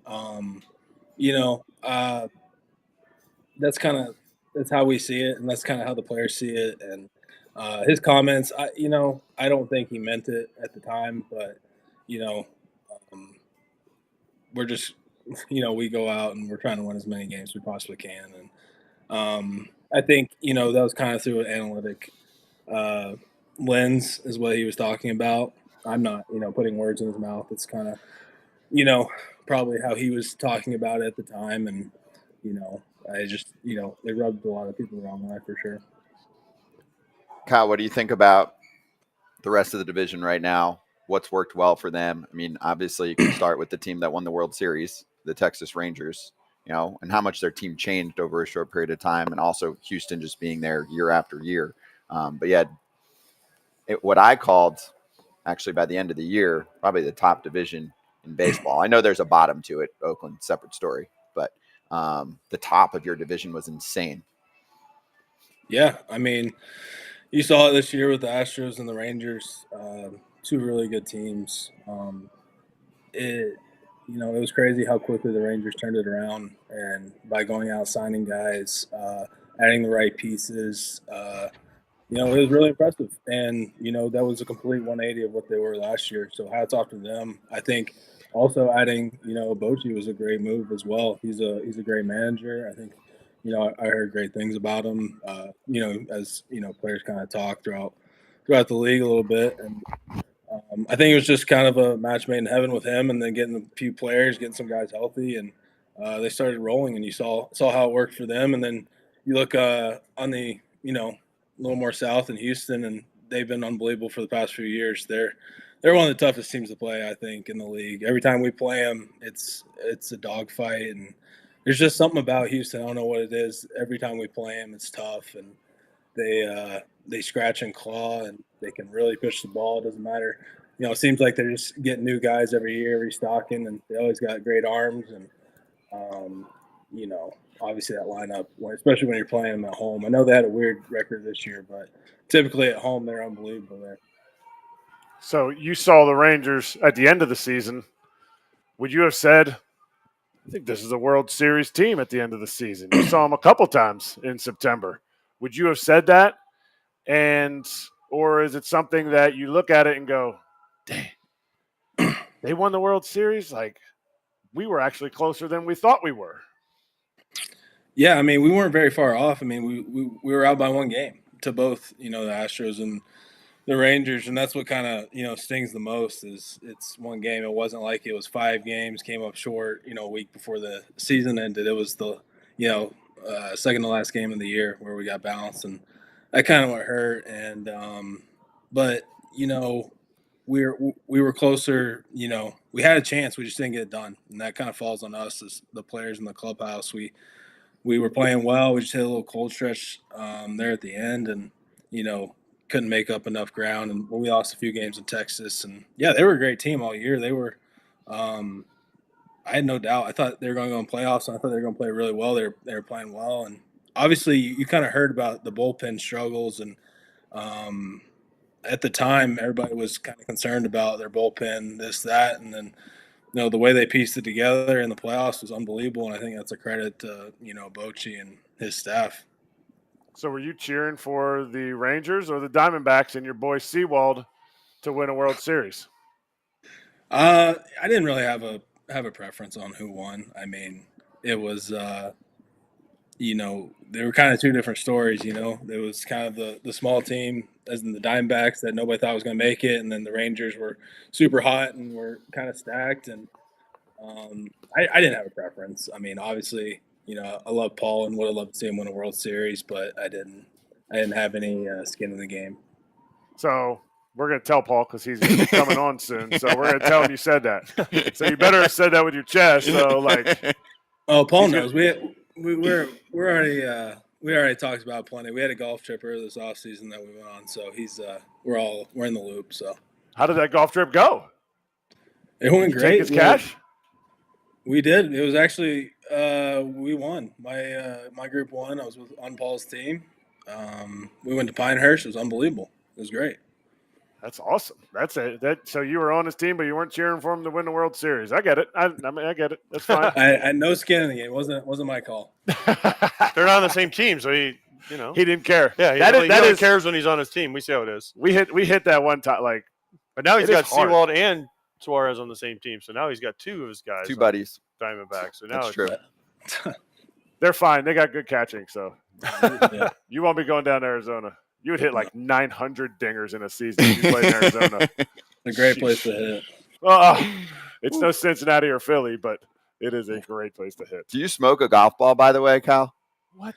Yeah, I mean, distance isn't the problem. It's just the going left and right that seems to be the issue. So it's putting. Do you have a number? What's how much you're smoking a golf ball right now? Like the swing speed or whatever? Or no, Anything. distance. Oh, distance? Yeah. I mean, when I'm in Arizona, it's well over, 300 easy. I mean, it's, the distance, it's kind of like baseball out there. The ball travels a little further and, it's when I get into one, I can crush it. So that means he smokes it. Wait, do you play left or righty? Play right. Yeah. I never had there was never any, when you're, just swinging a club, finding one, nobody ever has a lefty club. So I just picked it up right. So. No big deal. I mean, think about what you get to catch, though, on an everyday basis. The guys you have running out there, Gilbert and Kirby and Castillo, and then Munoz and the arms you guys. It's got to be awesome, dude. Be a catcher, and you're just especially a young catcher, and you got some veterans, but you have a mix of youngsters in there. And gosh, you're like, God, oh man, oh sorry, we have Castillo today. Oh, we got Gilbert tomorrow. Oh, we got Kirby. Oh, it's the 9th. We're bringing in Munoz with those 112. I mean, that's pretty good luxury to have, Cal. Yeah, the arms on our team are unbelievable. You start with the starters, and like you just said, all those guys, and we didn't have Robbie Ray this year, which hurt. He won the Cy Young and was at 21, but our arms are unbelievable. That's where it starts for sure. It's kind of our bread and butter with those guys, and they were great all year. Especially for being really young guys. You look at Logan, George, those guys are only 2 years and barely 1-2 years into the league. And then we had two other starters that were rookies, and, they did a great job and kind of ran out of steam there at the end, but they were great all year as well. And you had, Marco, Robbie, those guys were hurt. So it's a fun staff to catch, that's for sure. It's a lot of stuff coming at you. Who challenges you the most, whether it's about game plan or shaking you off or whatever, pressing? Can you press a button on PitchCom and be like, no? Press and be like, throw the pitch, idiot. Press it again. Press it again. I don't know. Guy who challenged me the most, I don't know. All our guys are really good to work with. I know it's kind of cliche to say, but they're awesome. I love working with our guys. They're really, you can communicate with them. You can talk to them. Some are really easygoing. I always said that Logan Gilbert has a hard head for sure. But I roomed with him for 3-4 years coming up through the minors before we even got to the big leagues together. So we have a good relationship. I was in his wedding. I think he just likes to give me a hard time more than anything. So I like that. You need that though. Definitely. Keep you in check. Yeah, keep you in check. But you got to give them a hard time too, because you're out there every single day. I think there's one time you need to be like, if you push the button, you push the pitch comm, fastball. And he's like, shakes off, and you go, fastball. He shakes off again. You just go, fastball, fastball, fastball, fastball, fastball, fastball. One time, it's like, it'd be kind of like punching somebody in the face. You get a little more street cred, and then he'd be like, okay. I hear what you're saying. But then the pitch clock runs out. It's okay. It's only one pitch. He's going to throw 100 that game. It's only one pitch. Yeah, sometimes you gotta call time. I'll press it multiple times. You get multiple shakes. You walk out there, and I don't have to tell you guys, but you're like, hey, what you thinking? And they're just not on the same page. They're not thinking the right things. But it's sometimes as a catcher, you just have that kind of inkling, or that what pitch needs to be thrown at that time, and then some guys, like I said, are a little hard-headed and want to get guys out a certain way, and you kind of have to talk some sense into them sometimes. Kickers. Yeah. Special teams players, kickers. This catcher talk is going on right now. I'm out of it. But Cal, dude, great to have you on. Appreciate you. Enjoy the off season and enjoy that pitching staff. We'll see you in spring training for it. Yeah, looking forward to it. See you guys. Cheers. Thank you. Cal Raleigh of the Seattle Mariners joining us on FTLIVE. By the way, we have a couple combos coming up for you. We got some guests coming into the studio, but also somehow I'm going to fly back tomorrow. I'm going to be in Orlando for Sunrise and Whit Merrifield's golf tournament. It's happening. It starts Thursday. I feel like we've been talking about this all year. And there is a ridiculous list of names that are going to be there. We are going to do the show from the Pro Athlete Golf Tour at the Ritz in Orlando. Whit will join us. Many other exciting names, mostly current. There's a couple former big leaguers. I feel like you have to be like Hall of Fame-ish if you're the former to join us on FT Live, but otherwise we got big leaguers joining us very soon. That's on tomorrow's FT Live. And our first guest joining us right now on FT Live in the building, free agent Brent Suter with us. Are you close enough to Erik Kratz? You want to give him a hug, or maybe a couple more inches? What do you think? Yeah, yeah. We're family, man. Teammate. Former teammate. So much Brewers reminiscing going on. Free agent muscles. Kind of sneaky Jack now. He was always sneaky jacked, but he always sweats, so you don't think he's jacked. You're like, people who sweat aren't jacked.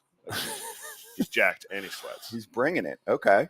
So first off, free agency. Yep. How's it going?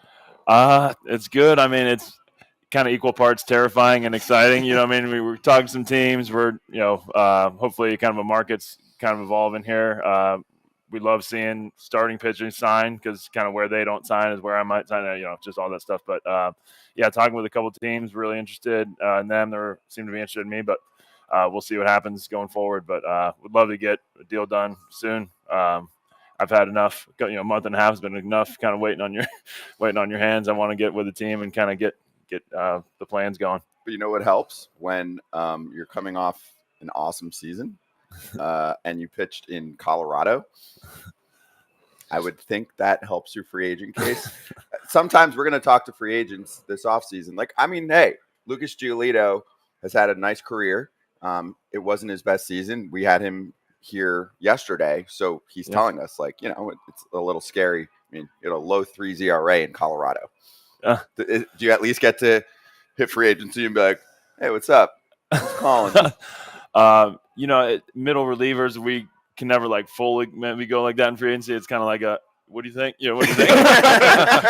Is it good? It's not good. What do you got? How's my leverage score? But no, I mean, so I definitely, I had a solid year. Could have been better, could have been worse. Tough place to pitch, but I had really great, people around me there, helping me through the good times and bad. Teammates and coaches and fans were awesome there. So I'm really grateful for the Rockies for sure.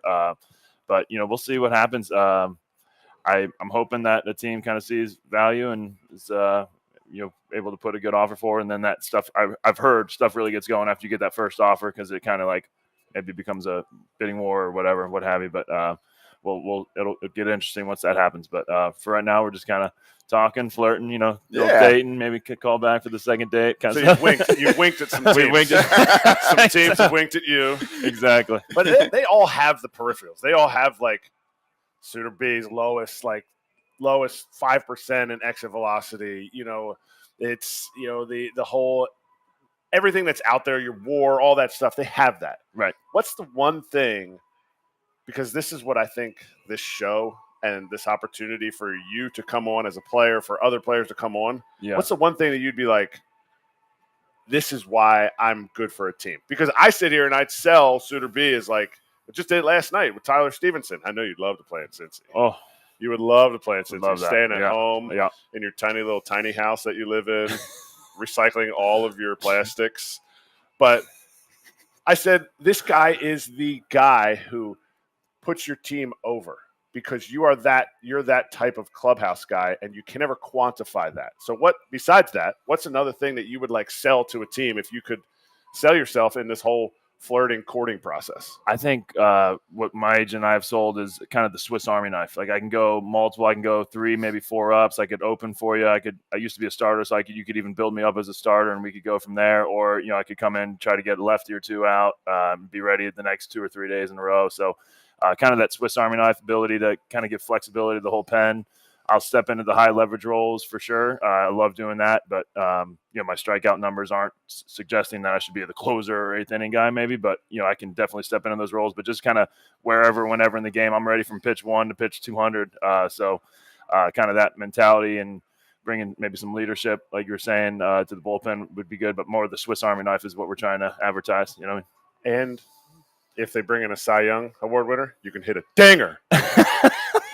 He's got a dinger against Corey Kluber. Are pitchers hitting again? It doesn't matter. You need a dinger off of ex-Cy Young Award winner. They bring Blake Snell in.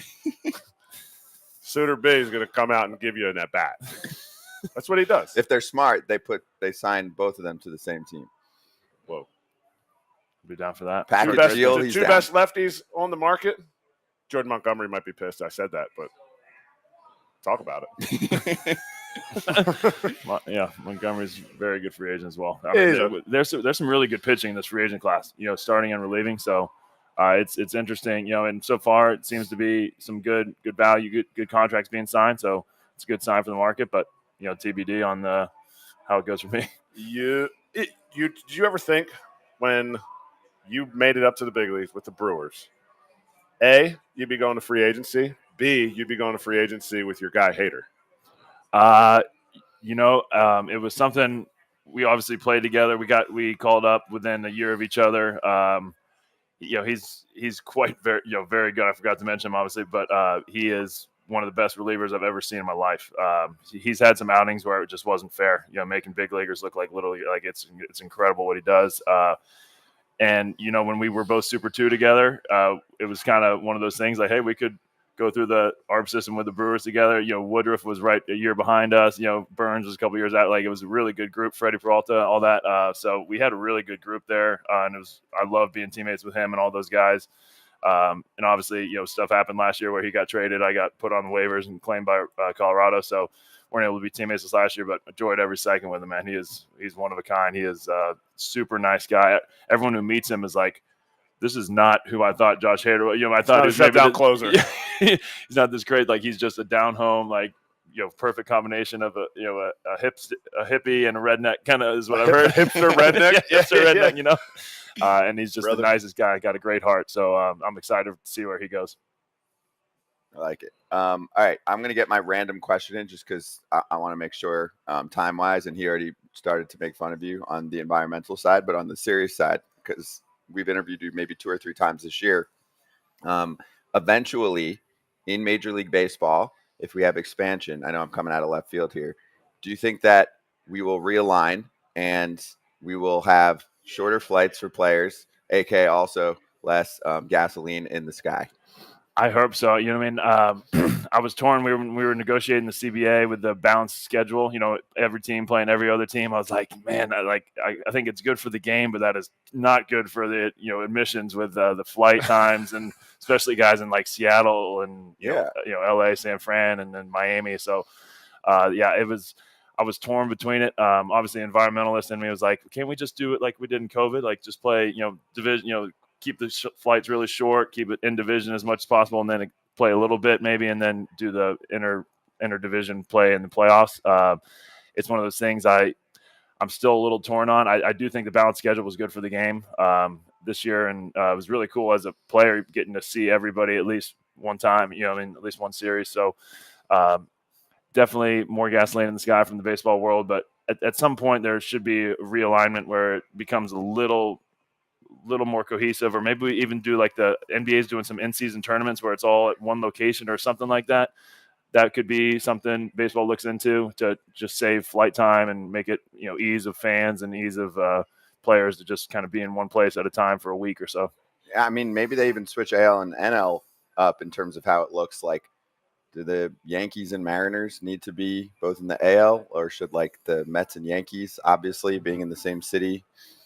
No, you don't like it? Yeah, it's ridiculous. Why? Because it's ridiculous. Because that's how we did it. That's how we did it. They're not going to put the Mets and the Yankees in the same division. Back when I was in, why not? It's ridiculous. They're in the same city. They're not going to do that. That's ridiculous. What's ridiculous about it? Which part? They're not in the same league, so they're not going to switch them. They're not going to be in the same division.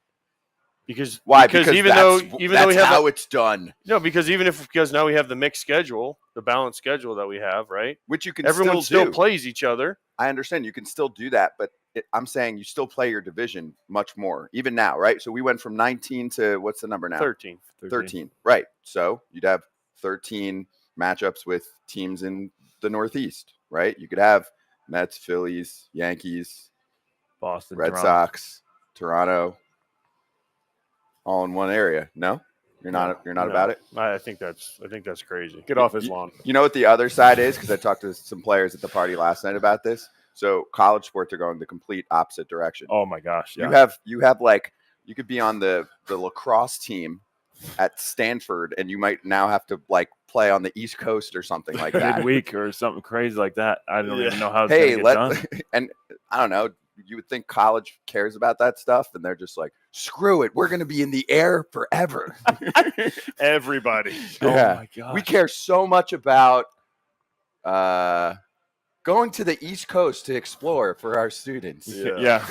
We care so much about the environment. Yeah, so much. So I wanted to get that question into you because I'm just like looking at the way that sports are operating. But I do think it's going to change eventually, even though it'll piss AJ and a lot of other people. It's not going to change. They're not going to put the Mets in the. I They're might not going to be put the going Mets and too the Yankees extreme. in the same division. They're not going to put the Cubs and the White Sox in the same division. Why? I think that would be awesome.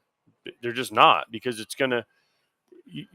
You have to have the two leagues, and so people don't want to just see over and over again. Even in the NBA, they still don't do it like that, right? They Like don't. Knicks and Nets. Yeah, They're in they the don't. same conference. But what I'm saying is they don't. And Major League Baseball doesn't want, because they only play most teams once a year, right? Yeah. Not in your league with all the interleague, the way they've done the schedule now. So they still want teams to be able to come in and they want teams to come to Wrigley, and they don't need the White Sox and the Cubs or the Yankees and the Mets playing 13 times. I think they should. I think that's interesting. It's not going to happen. It's not going to happen. Okay. I mean, it can be interesting, but it's not going to happen. So what is Sutor, going to happen? Let's talk about what we want to talk about. Well, I want to know. So then, what do you want to see like coming up in the game? I mean, obviously you're here for meetings with players and all of that, and we're not getting the exact play-by-play of behind closed doors, but just in general for you, like what would you like to see the sport do and change and evolve into? Yeah, I think our game right now is a really local game, which can be really good, you know what I mean? But I would love to see more of a national kind of following. You know, when your team gets out, you still want to watch the World Series because this guy's playing, this guy's playing, this guy's playing. So that involves more player marketing, more sponsorships, more players out the front lines of the commercials and movies and all that stuff. So I'd love to see that.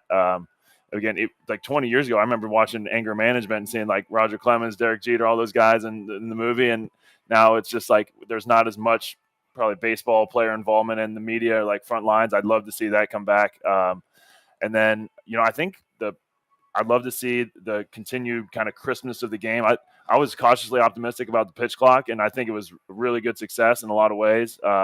Still some things to be worked out for sure, but I think that was a really good like kind of turn for a lot of fans where they're like, hey, I can watch baseball again. Like my father-in-law couldn't watch like one game of ours last year. This year he was like dialed in every one because it was moving, it was crisp.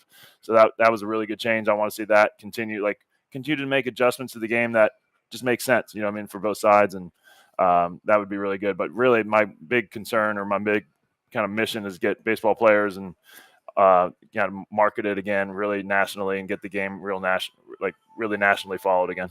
How do we do that? Like, do we start a show that like talks about like things in foul I've territory? Like, would that be a good idea? That's why I'm saying this show. I love this show. I love the premise of it. I love getting players out there, players' voices heard. fans getting to know guys on a personal level a little bit more, hear them talk. It's great what you guys are doing, and kudos to you. I'm a big fan, and yeah, I just think that is a huge part kind of missing in the game right now, because you got your big followed team still, and when they go to the World Series, viewership's up, all this stuff, but when your team's out of it, fans typically aren't still watching. They want to, if you got superstars that are playing in the finals or in the World Series, I think people will tune in more. But how do you get players to talk more? Because here's the problem. Every player, you're in the players' meetings. They want to be part of the team, and they want to hide behind the shield of MLB and the Colorado Rockies, who you're on. They don't want to be the guy that says something crazy, because then they're like, oh, no, I'm going to stand out from the rest. And then you have guys like some of the biggest names in baseball, right? Shohei doesn't talk to the media hardly at all. Yeah. Corey Seager, who won the World Series MVP, doesn't really talk to the media. Yeah. Mike Trout talks a little bit. There's a lot of these superstar guys that don't talk that much. Yeah. So how do you get guys like that? Because if you turn on, we were talking about the NBA, turn on an NBA game, you see LeBron talking, right? Steph Curry's everywhere, right? You see all the superstars of the NBA, and even in the NFL, you see the superstars in commercials and doing this in MLB, and those guys say things a lot of times, right? I mean, Aaron Rodgers goes on the show, every Tuesday and says things, and people are like, I can't believe he said that, right? But he's not afraid. So how do you get baseball players to say things and not be afraid of being called out by whether it's their owner, whether it's the team, whether it's other players on their team? That's a great question, because there really is still that culture of, hey, if you go out of line or you go do something on your own, like you're kind of at your own risk. You're kind of ditching the muerto or whatever you want to call it with baseball. I remember Christian Yelich did that body issue thing and was getting flack for it like crazy. And it was just like, it's just doing, like, he was asked to do it, and I thought it was good for the game, and every other sport does it. Yeah, every other sport does it. And he was getting all this crap, and like serious, like veterans were like saying, dude, what are you doing? That you're hurting the game. And everyone's looking around like, why is he getting so much crap? And he didn't do it. He hasn't done it since. So just stuff like that needs to kind of go by the wayside. I liked what the media campaign with Ken Griffey Jr. a couple of years ago, no more talk, let the kids play. I think that's really good. I think that message needs to continue to be pounded of like, listen, the game is at a very exciting point still. There's tons of good players out there, tons of really, really interesting personalities. Some guys do it right. Like some guys do talk in the media a lot. And it's like Scherzer's a guy who's not afraid to go out there and talk, but he's the first ballot Hall of Famer guy and all that. So I just think following that lead, and the game is younger now. So we got more guys that are like there's the age, there's less veterans in the game. So I think some of that culture of like, hey, don't step out of line is softening a little bit. You know what I mean? I'm just coming from a perspective of like, there's less rookie bullying going on by far than, even probably 15 years ago, 10 years ago.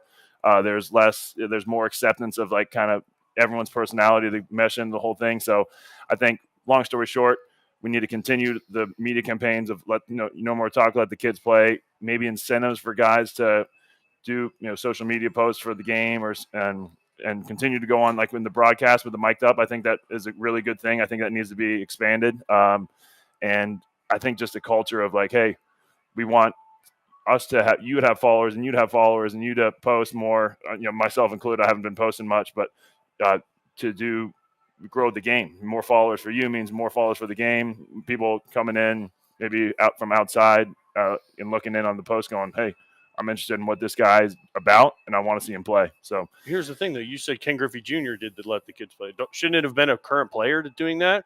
I mean, Ken Griffey Jr., first ballot Hall of Famer. Obviously, my generation coming up. Yeah. Right? That was more – but, I know you're a Moeller guy, so, I mean, him and Barry Larkin. I get it. They're my guys. Exactly. So the thing is, though, is we need don't we need a current guy to step out? Like I know Trout and Griffey did the commercial with the guy from the Sandlot, right? But there's been some stuff. Julio Rodriguez has kind of gotten out there, but then Julio struggles, and they're like, "Oh, he's doing too many commercials." Right. So it's such a fine line, but I think there's got to be somebody, and I love what Julio did. Like, gets out there and is like, "Screw it, I'm going to be the leader." And Scherzer does it, but Scherzer's made $500 million and going to the Hall of Fame and doesn't. He's like, "Well, I'm going to say what I want now." Right. But there needs to be more of a charge. I don't know if it comes to the Player Association through other players that say, "Hey, as a young player, put yourself out there a little bit more." Yeah. Because your opinion does matter, right? And we want to see what you're about, other than just the 3 hours you're on the field. Yeah, I'm totally about other than just the 3 hours you're on the field. Yeah, I'm totally about that. I think Aaron Judge is one of those guys. I think he might be kind of the new face of the game, and him stepping out or doing more would be really crucial for the game. He's a guy that, like, kind of that Derek Jeter level of, like, odd his physical and, like, media gifts or whatever. He just, like, always says the right things. I think he's a great face of the game, and I think he does some stuff, but he could do even more, and then everyone follows his lead. I think that would be huge. But, yeah, I agree with you. It should have been, it should be current players encouraging other guys. I think Griffey, there's just so many guys in the league right now who loved Griffey growing up, and it was like, he's saying it, we got to let the kids play. It was kind of, I think, one of those effects, and obviously a lot of fans are still fans of Griffey. So I think he was a good guy for them. But, yeah, this next media campaign or whatever, let's get Bryce Harper, Aaron Judge, or Francisco Lindor doing that, and it would be really, really cool. I think we're making the strides. Griffey had his hat backwards. I mean, and people, are you serious? Like, what?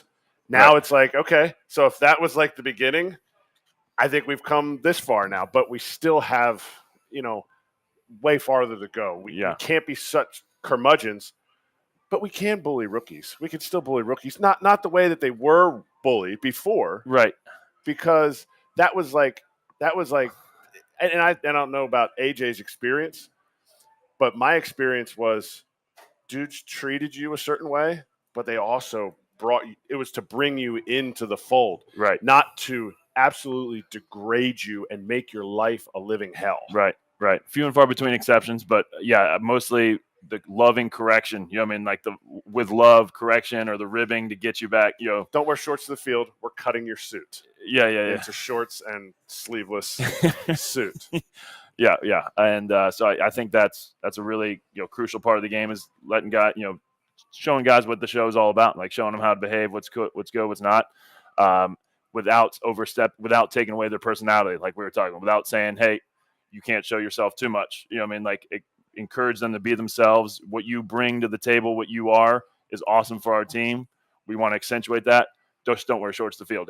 There's some lines that you just don't cross or whatever. The last one for me, and this is, I debated not asking because it's a hard-hitting question. Will you be in the body issue if you're asked? He has to say yes now. Yeah, I probably would. I don't know. No. We don't play on the side of the fence. It's a yes or a no. You get the call right now. Sports Illustrated. On body, the line. like, hey, you're signing in a week, and then body issue. Where's Aaron? In January. Yeah, my wife's here somewhere. She's, I would say yes. Just for the good of the game. Yeah, if it helps the game. You got to pay it forward. Right, okay? Right, for the kids. You don't hit the gym at 6 a.m. for the kids. Not my kids, but I don't know. No, don't say that. Let the kids play. Body issue, Brent Suter coming soon. Dude, great to see you. Have fun out here. And good luck in free agency, and we'll talk to you on the other side when you're Sounds with the great. team. Thanks for having me, guys. Remember, it'll all work out in free agency. It'll work out. You got time.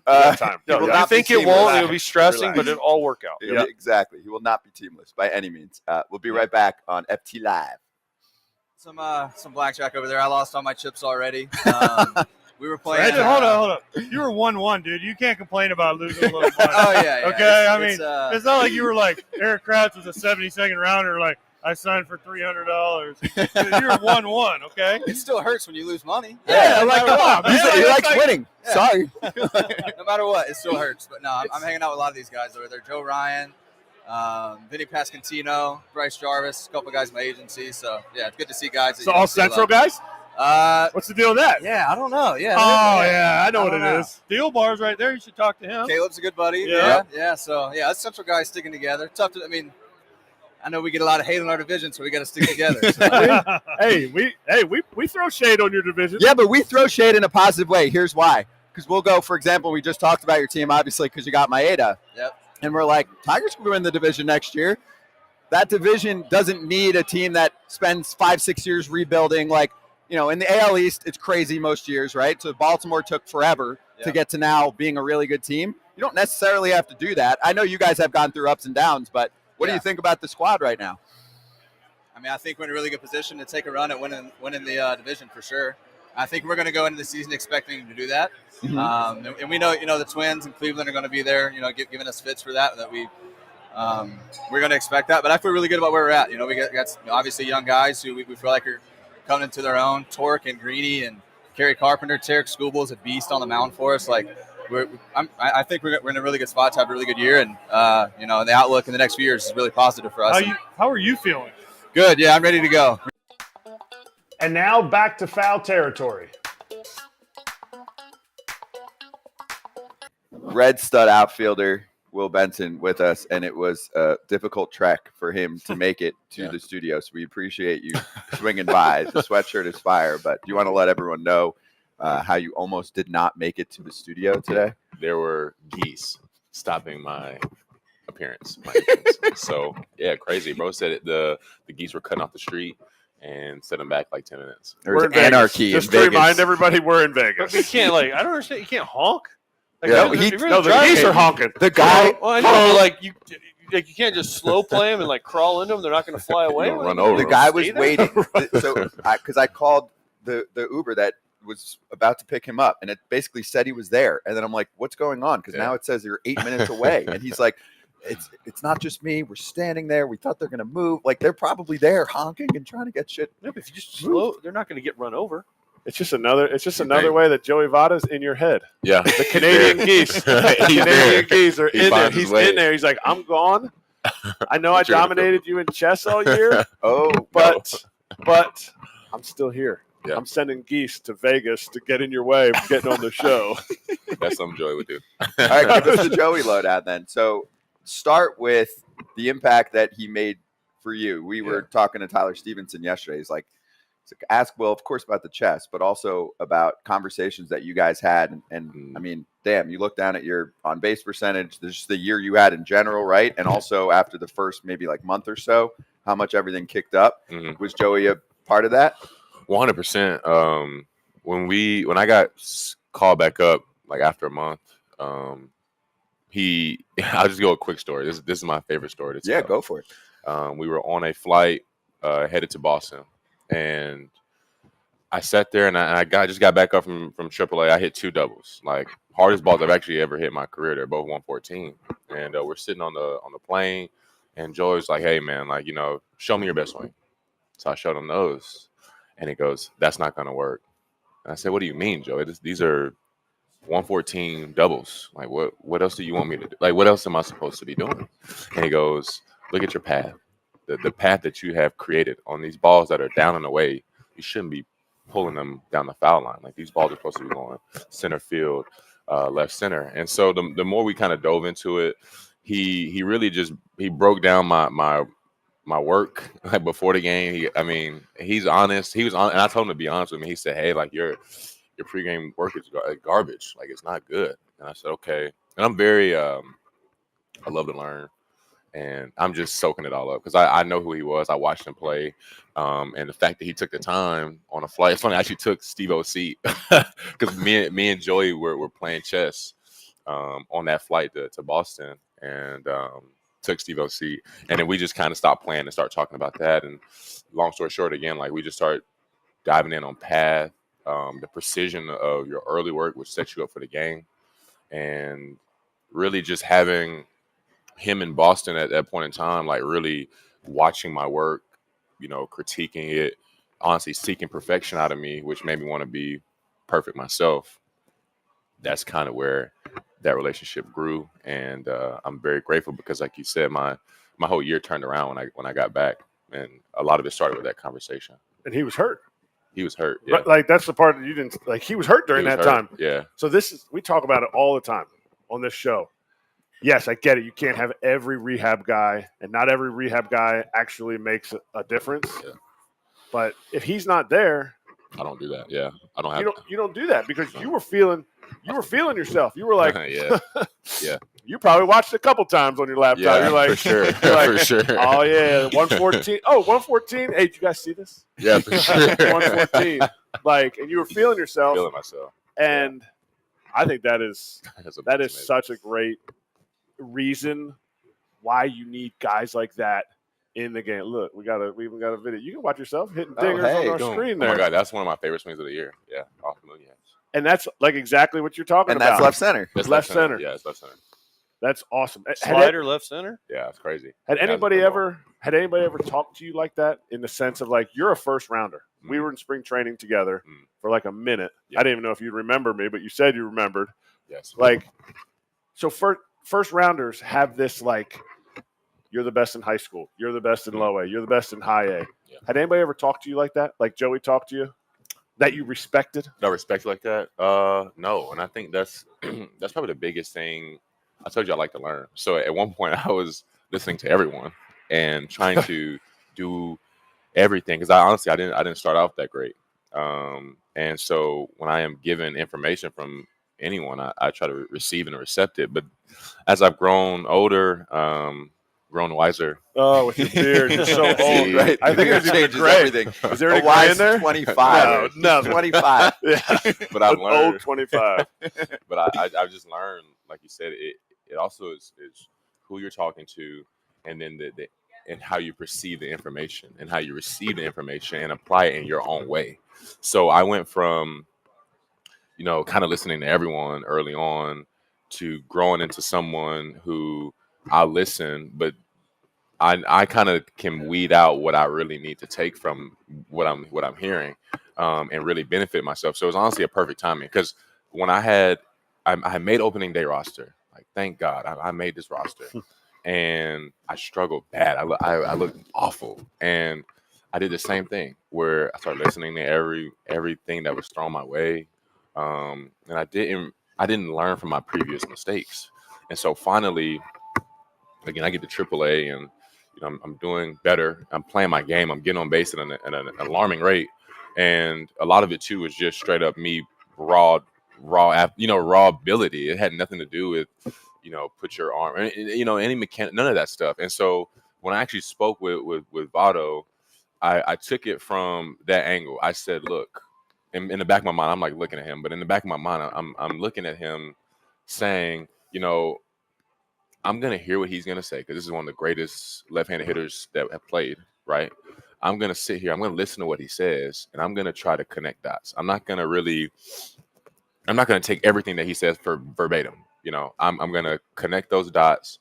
And the funny thing is a lot of what he was saying, weirdly enough, it was the same thing, but it was delivered better. It was delivered in an applicable way. You get what I'm saying? And when it wasn't complicated, I think that's another thing that got me. Funny, this is the analogy he gave me.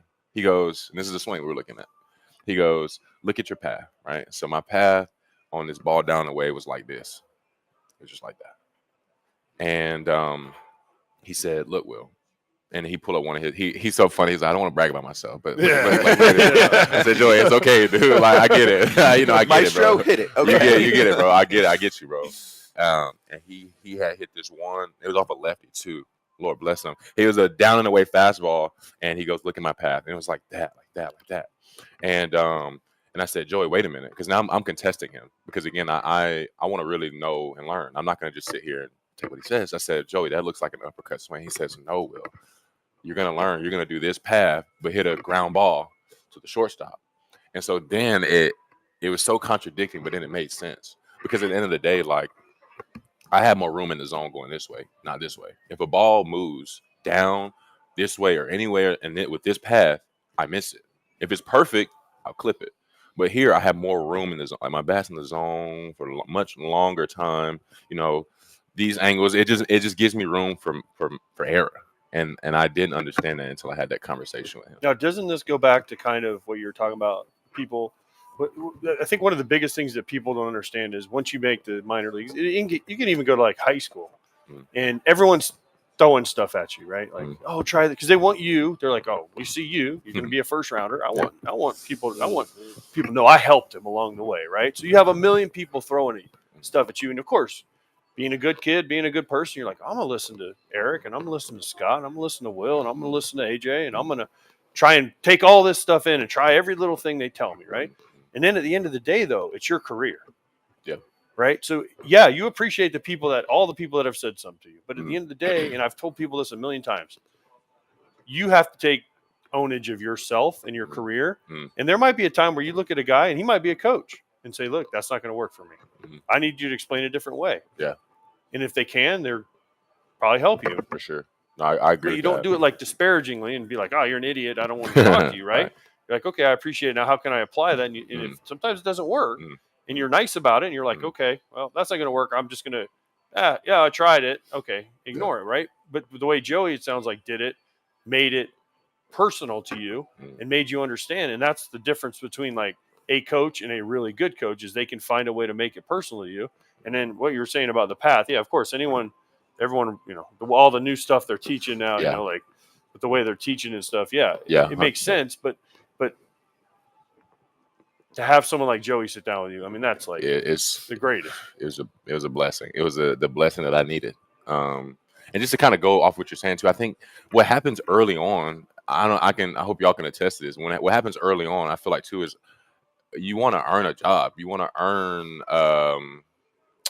respect. And two, I was always, my dad always told me, hey, be coachable. Like he told me that a lot. And I thought a lot of that had to do with like, not necessarily do as you're told, but like, hey, like these people know what they're talking about. And there's no offense, like they might do, but you just have to understand. In a way, I wish I was a little bit more like less coachable. Yeah, like bro, I'm a first rounder for a reason, dog. Well, like that's what I'm saying. Like take ownage and be like, bro, I'm a bad motherfucker. Exactly. I could beat you without any mechanical adjustments or anything like that. And so that's like the biggest thing I could probably tell a young player coming up. Like it's okay to really look at coach or even not even if you want to play the smooth role, like just look at him and nod and just go on about, because a lot of it too is like, hey, if you have a good swing or if you have like a good week, they're like clapping, dog, and you could be doing the exact same thing without even. And they'll be like, I taught him that. Yeah, and totally. So, and you're like, I'm not even listening to what I didn't even listen to what he said. That's a fair one. You see the difference. You have the AirPod in your left ear, and he's talking your right. And you're listening to music. You're like, for sure. There's no idea. You go out and have a good week, and they're like, I fixed them. I think one of my favorite. I have three. Actually, I'll describe to, in my opinion, a good like hitting coach or a good coach in general. I think in reality, they are very personable. They can relate to you, and they're not gimmicky with the stuff they're telling you. You know what I mean? And that's when I say gimmicky, it's not like something you just see on Instagram roll. Like, it's a little bit more real. It's more personable, and it's not about in the coach's sense. It's not about me and me taking the title, taking the ownership of you doing you. It's like, hey, I'm here to work with you to make sure that you feel and that you're the best player out there. And I've had really good experience with the Reds with that. My guy back home, Randolph Gasaway, I just love that man to death because this is my triple A year trying to make the big leagues. And I go to him, I say, hey man, like I had an okay year, but I need to change up. I need to do something to make it. He told me, no, Will, like you're right where you need to be. Just keep building on what you're doing. You don't have to reinvent the wheel. Just make your wheels run crisper. And I needed to hear that. So. Okay. 2022? Yeah, 2022. You had a really good year. Yeah, that was crazy. But you can't. That's awesome. I hope so many people listen to this to hear what you have to say because you are the guy that everybody wants to aspire to be when they're amateurs. Mm. And then you went through struggles. Yeah. And you found people and you found your own answers. Mm. And now look at you. Yeah. You're top of the game. In my opinion, you're like a top 50, top 60 player right now with the season you just had. Yeah. And how do you grow from that? Yeah. It's funny. I mean, weirdly enough, like I'm a spiritual person, and I prayed for that opportunity, especially when I knew I came in right away and I didn't have immediate success. And so like in my mind, I'm praying. I'm like, man, like, I didn't really expect this. I wanted to do extremely well coming out the gate and I didn't. So I was like, let my story be a testament, to perseverance and what you can do when you keep your foot on the gas pedal. Not only work hard, but you work smart. You got to work smart, especially in this game. And what you can really make of it and what you can do for yourself, what you can do for your family, if you just stay persistent and you really love what you do. So thankfully it's worked out. Dude, it's awesome. I wish we had so much more time. That's awesome. I'm blaming the geese. And Joey. Don't forget it's Joey. It's Joey's Joey's if Joey has a flock of geese that he owns because he made some cash and he let them loose. He let them loose, and he was sitting in like the 50th floor looking over like, Will's Uber is not going to make it. This is the best.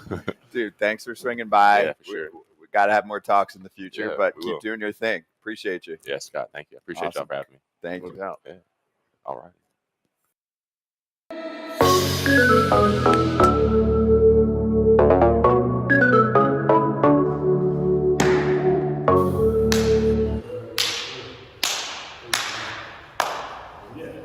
It's not the off season for FT. I mean, we're racking up interviews, and then we're just going to continue doing that.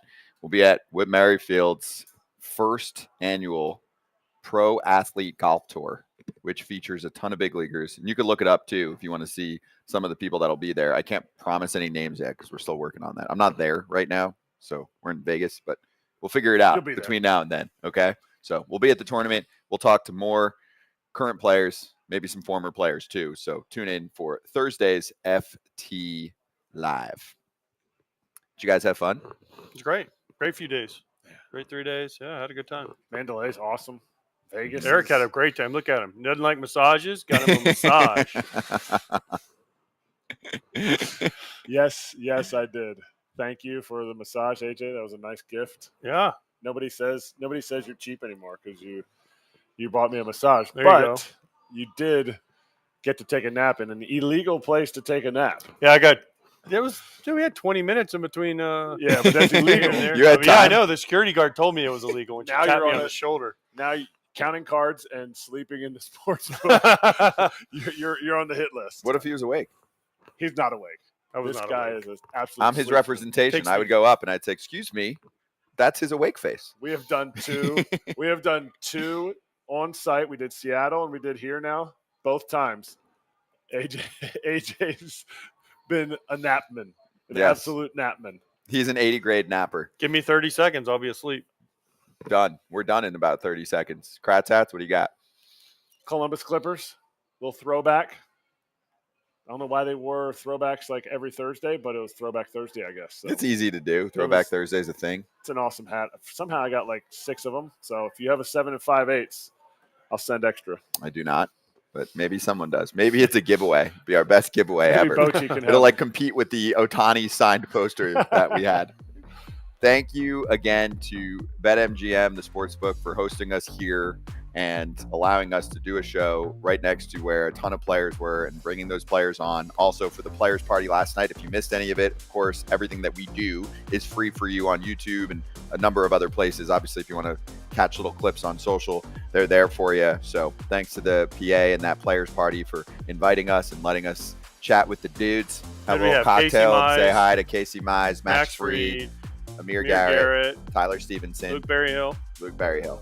It's Yep, 5 right 5. there. Probably talked to about 10 dudes on FT Live today. So more of that coming up on Thursday back in Florida for me. Everyone going to their respective spots. Thanks again to the crew behind the scenes. Crushed it as always. Brought a nice crew here to Vegas. So we'll see you on Thursday for FT Live every day.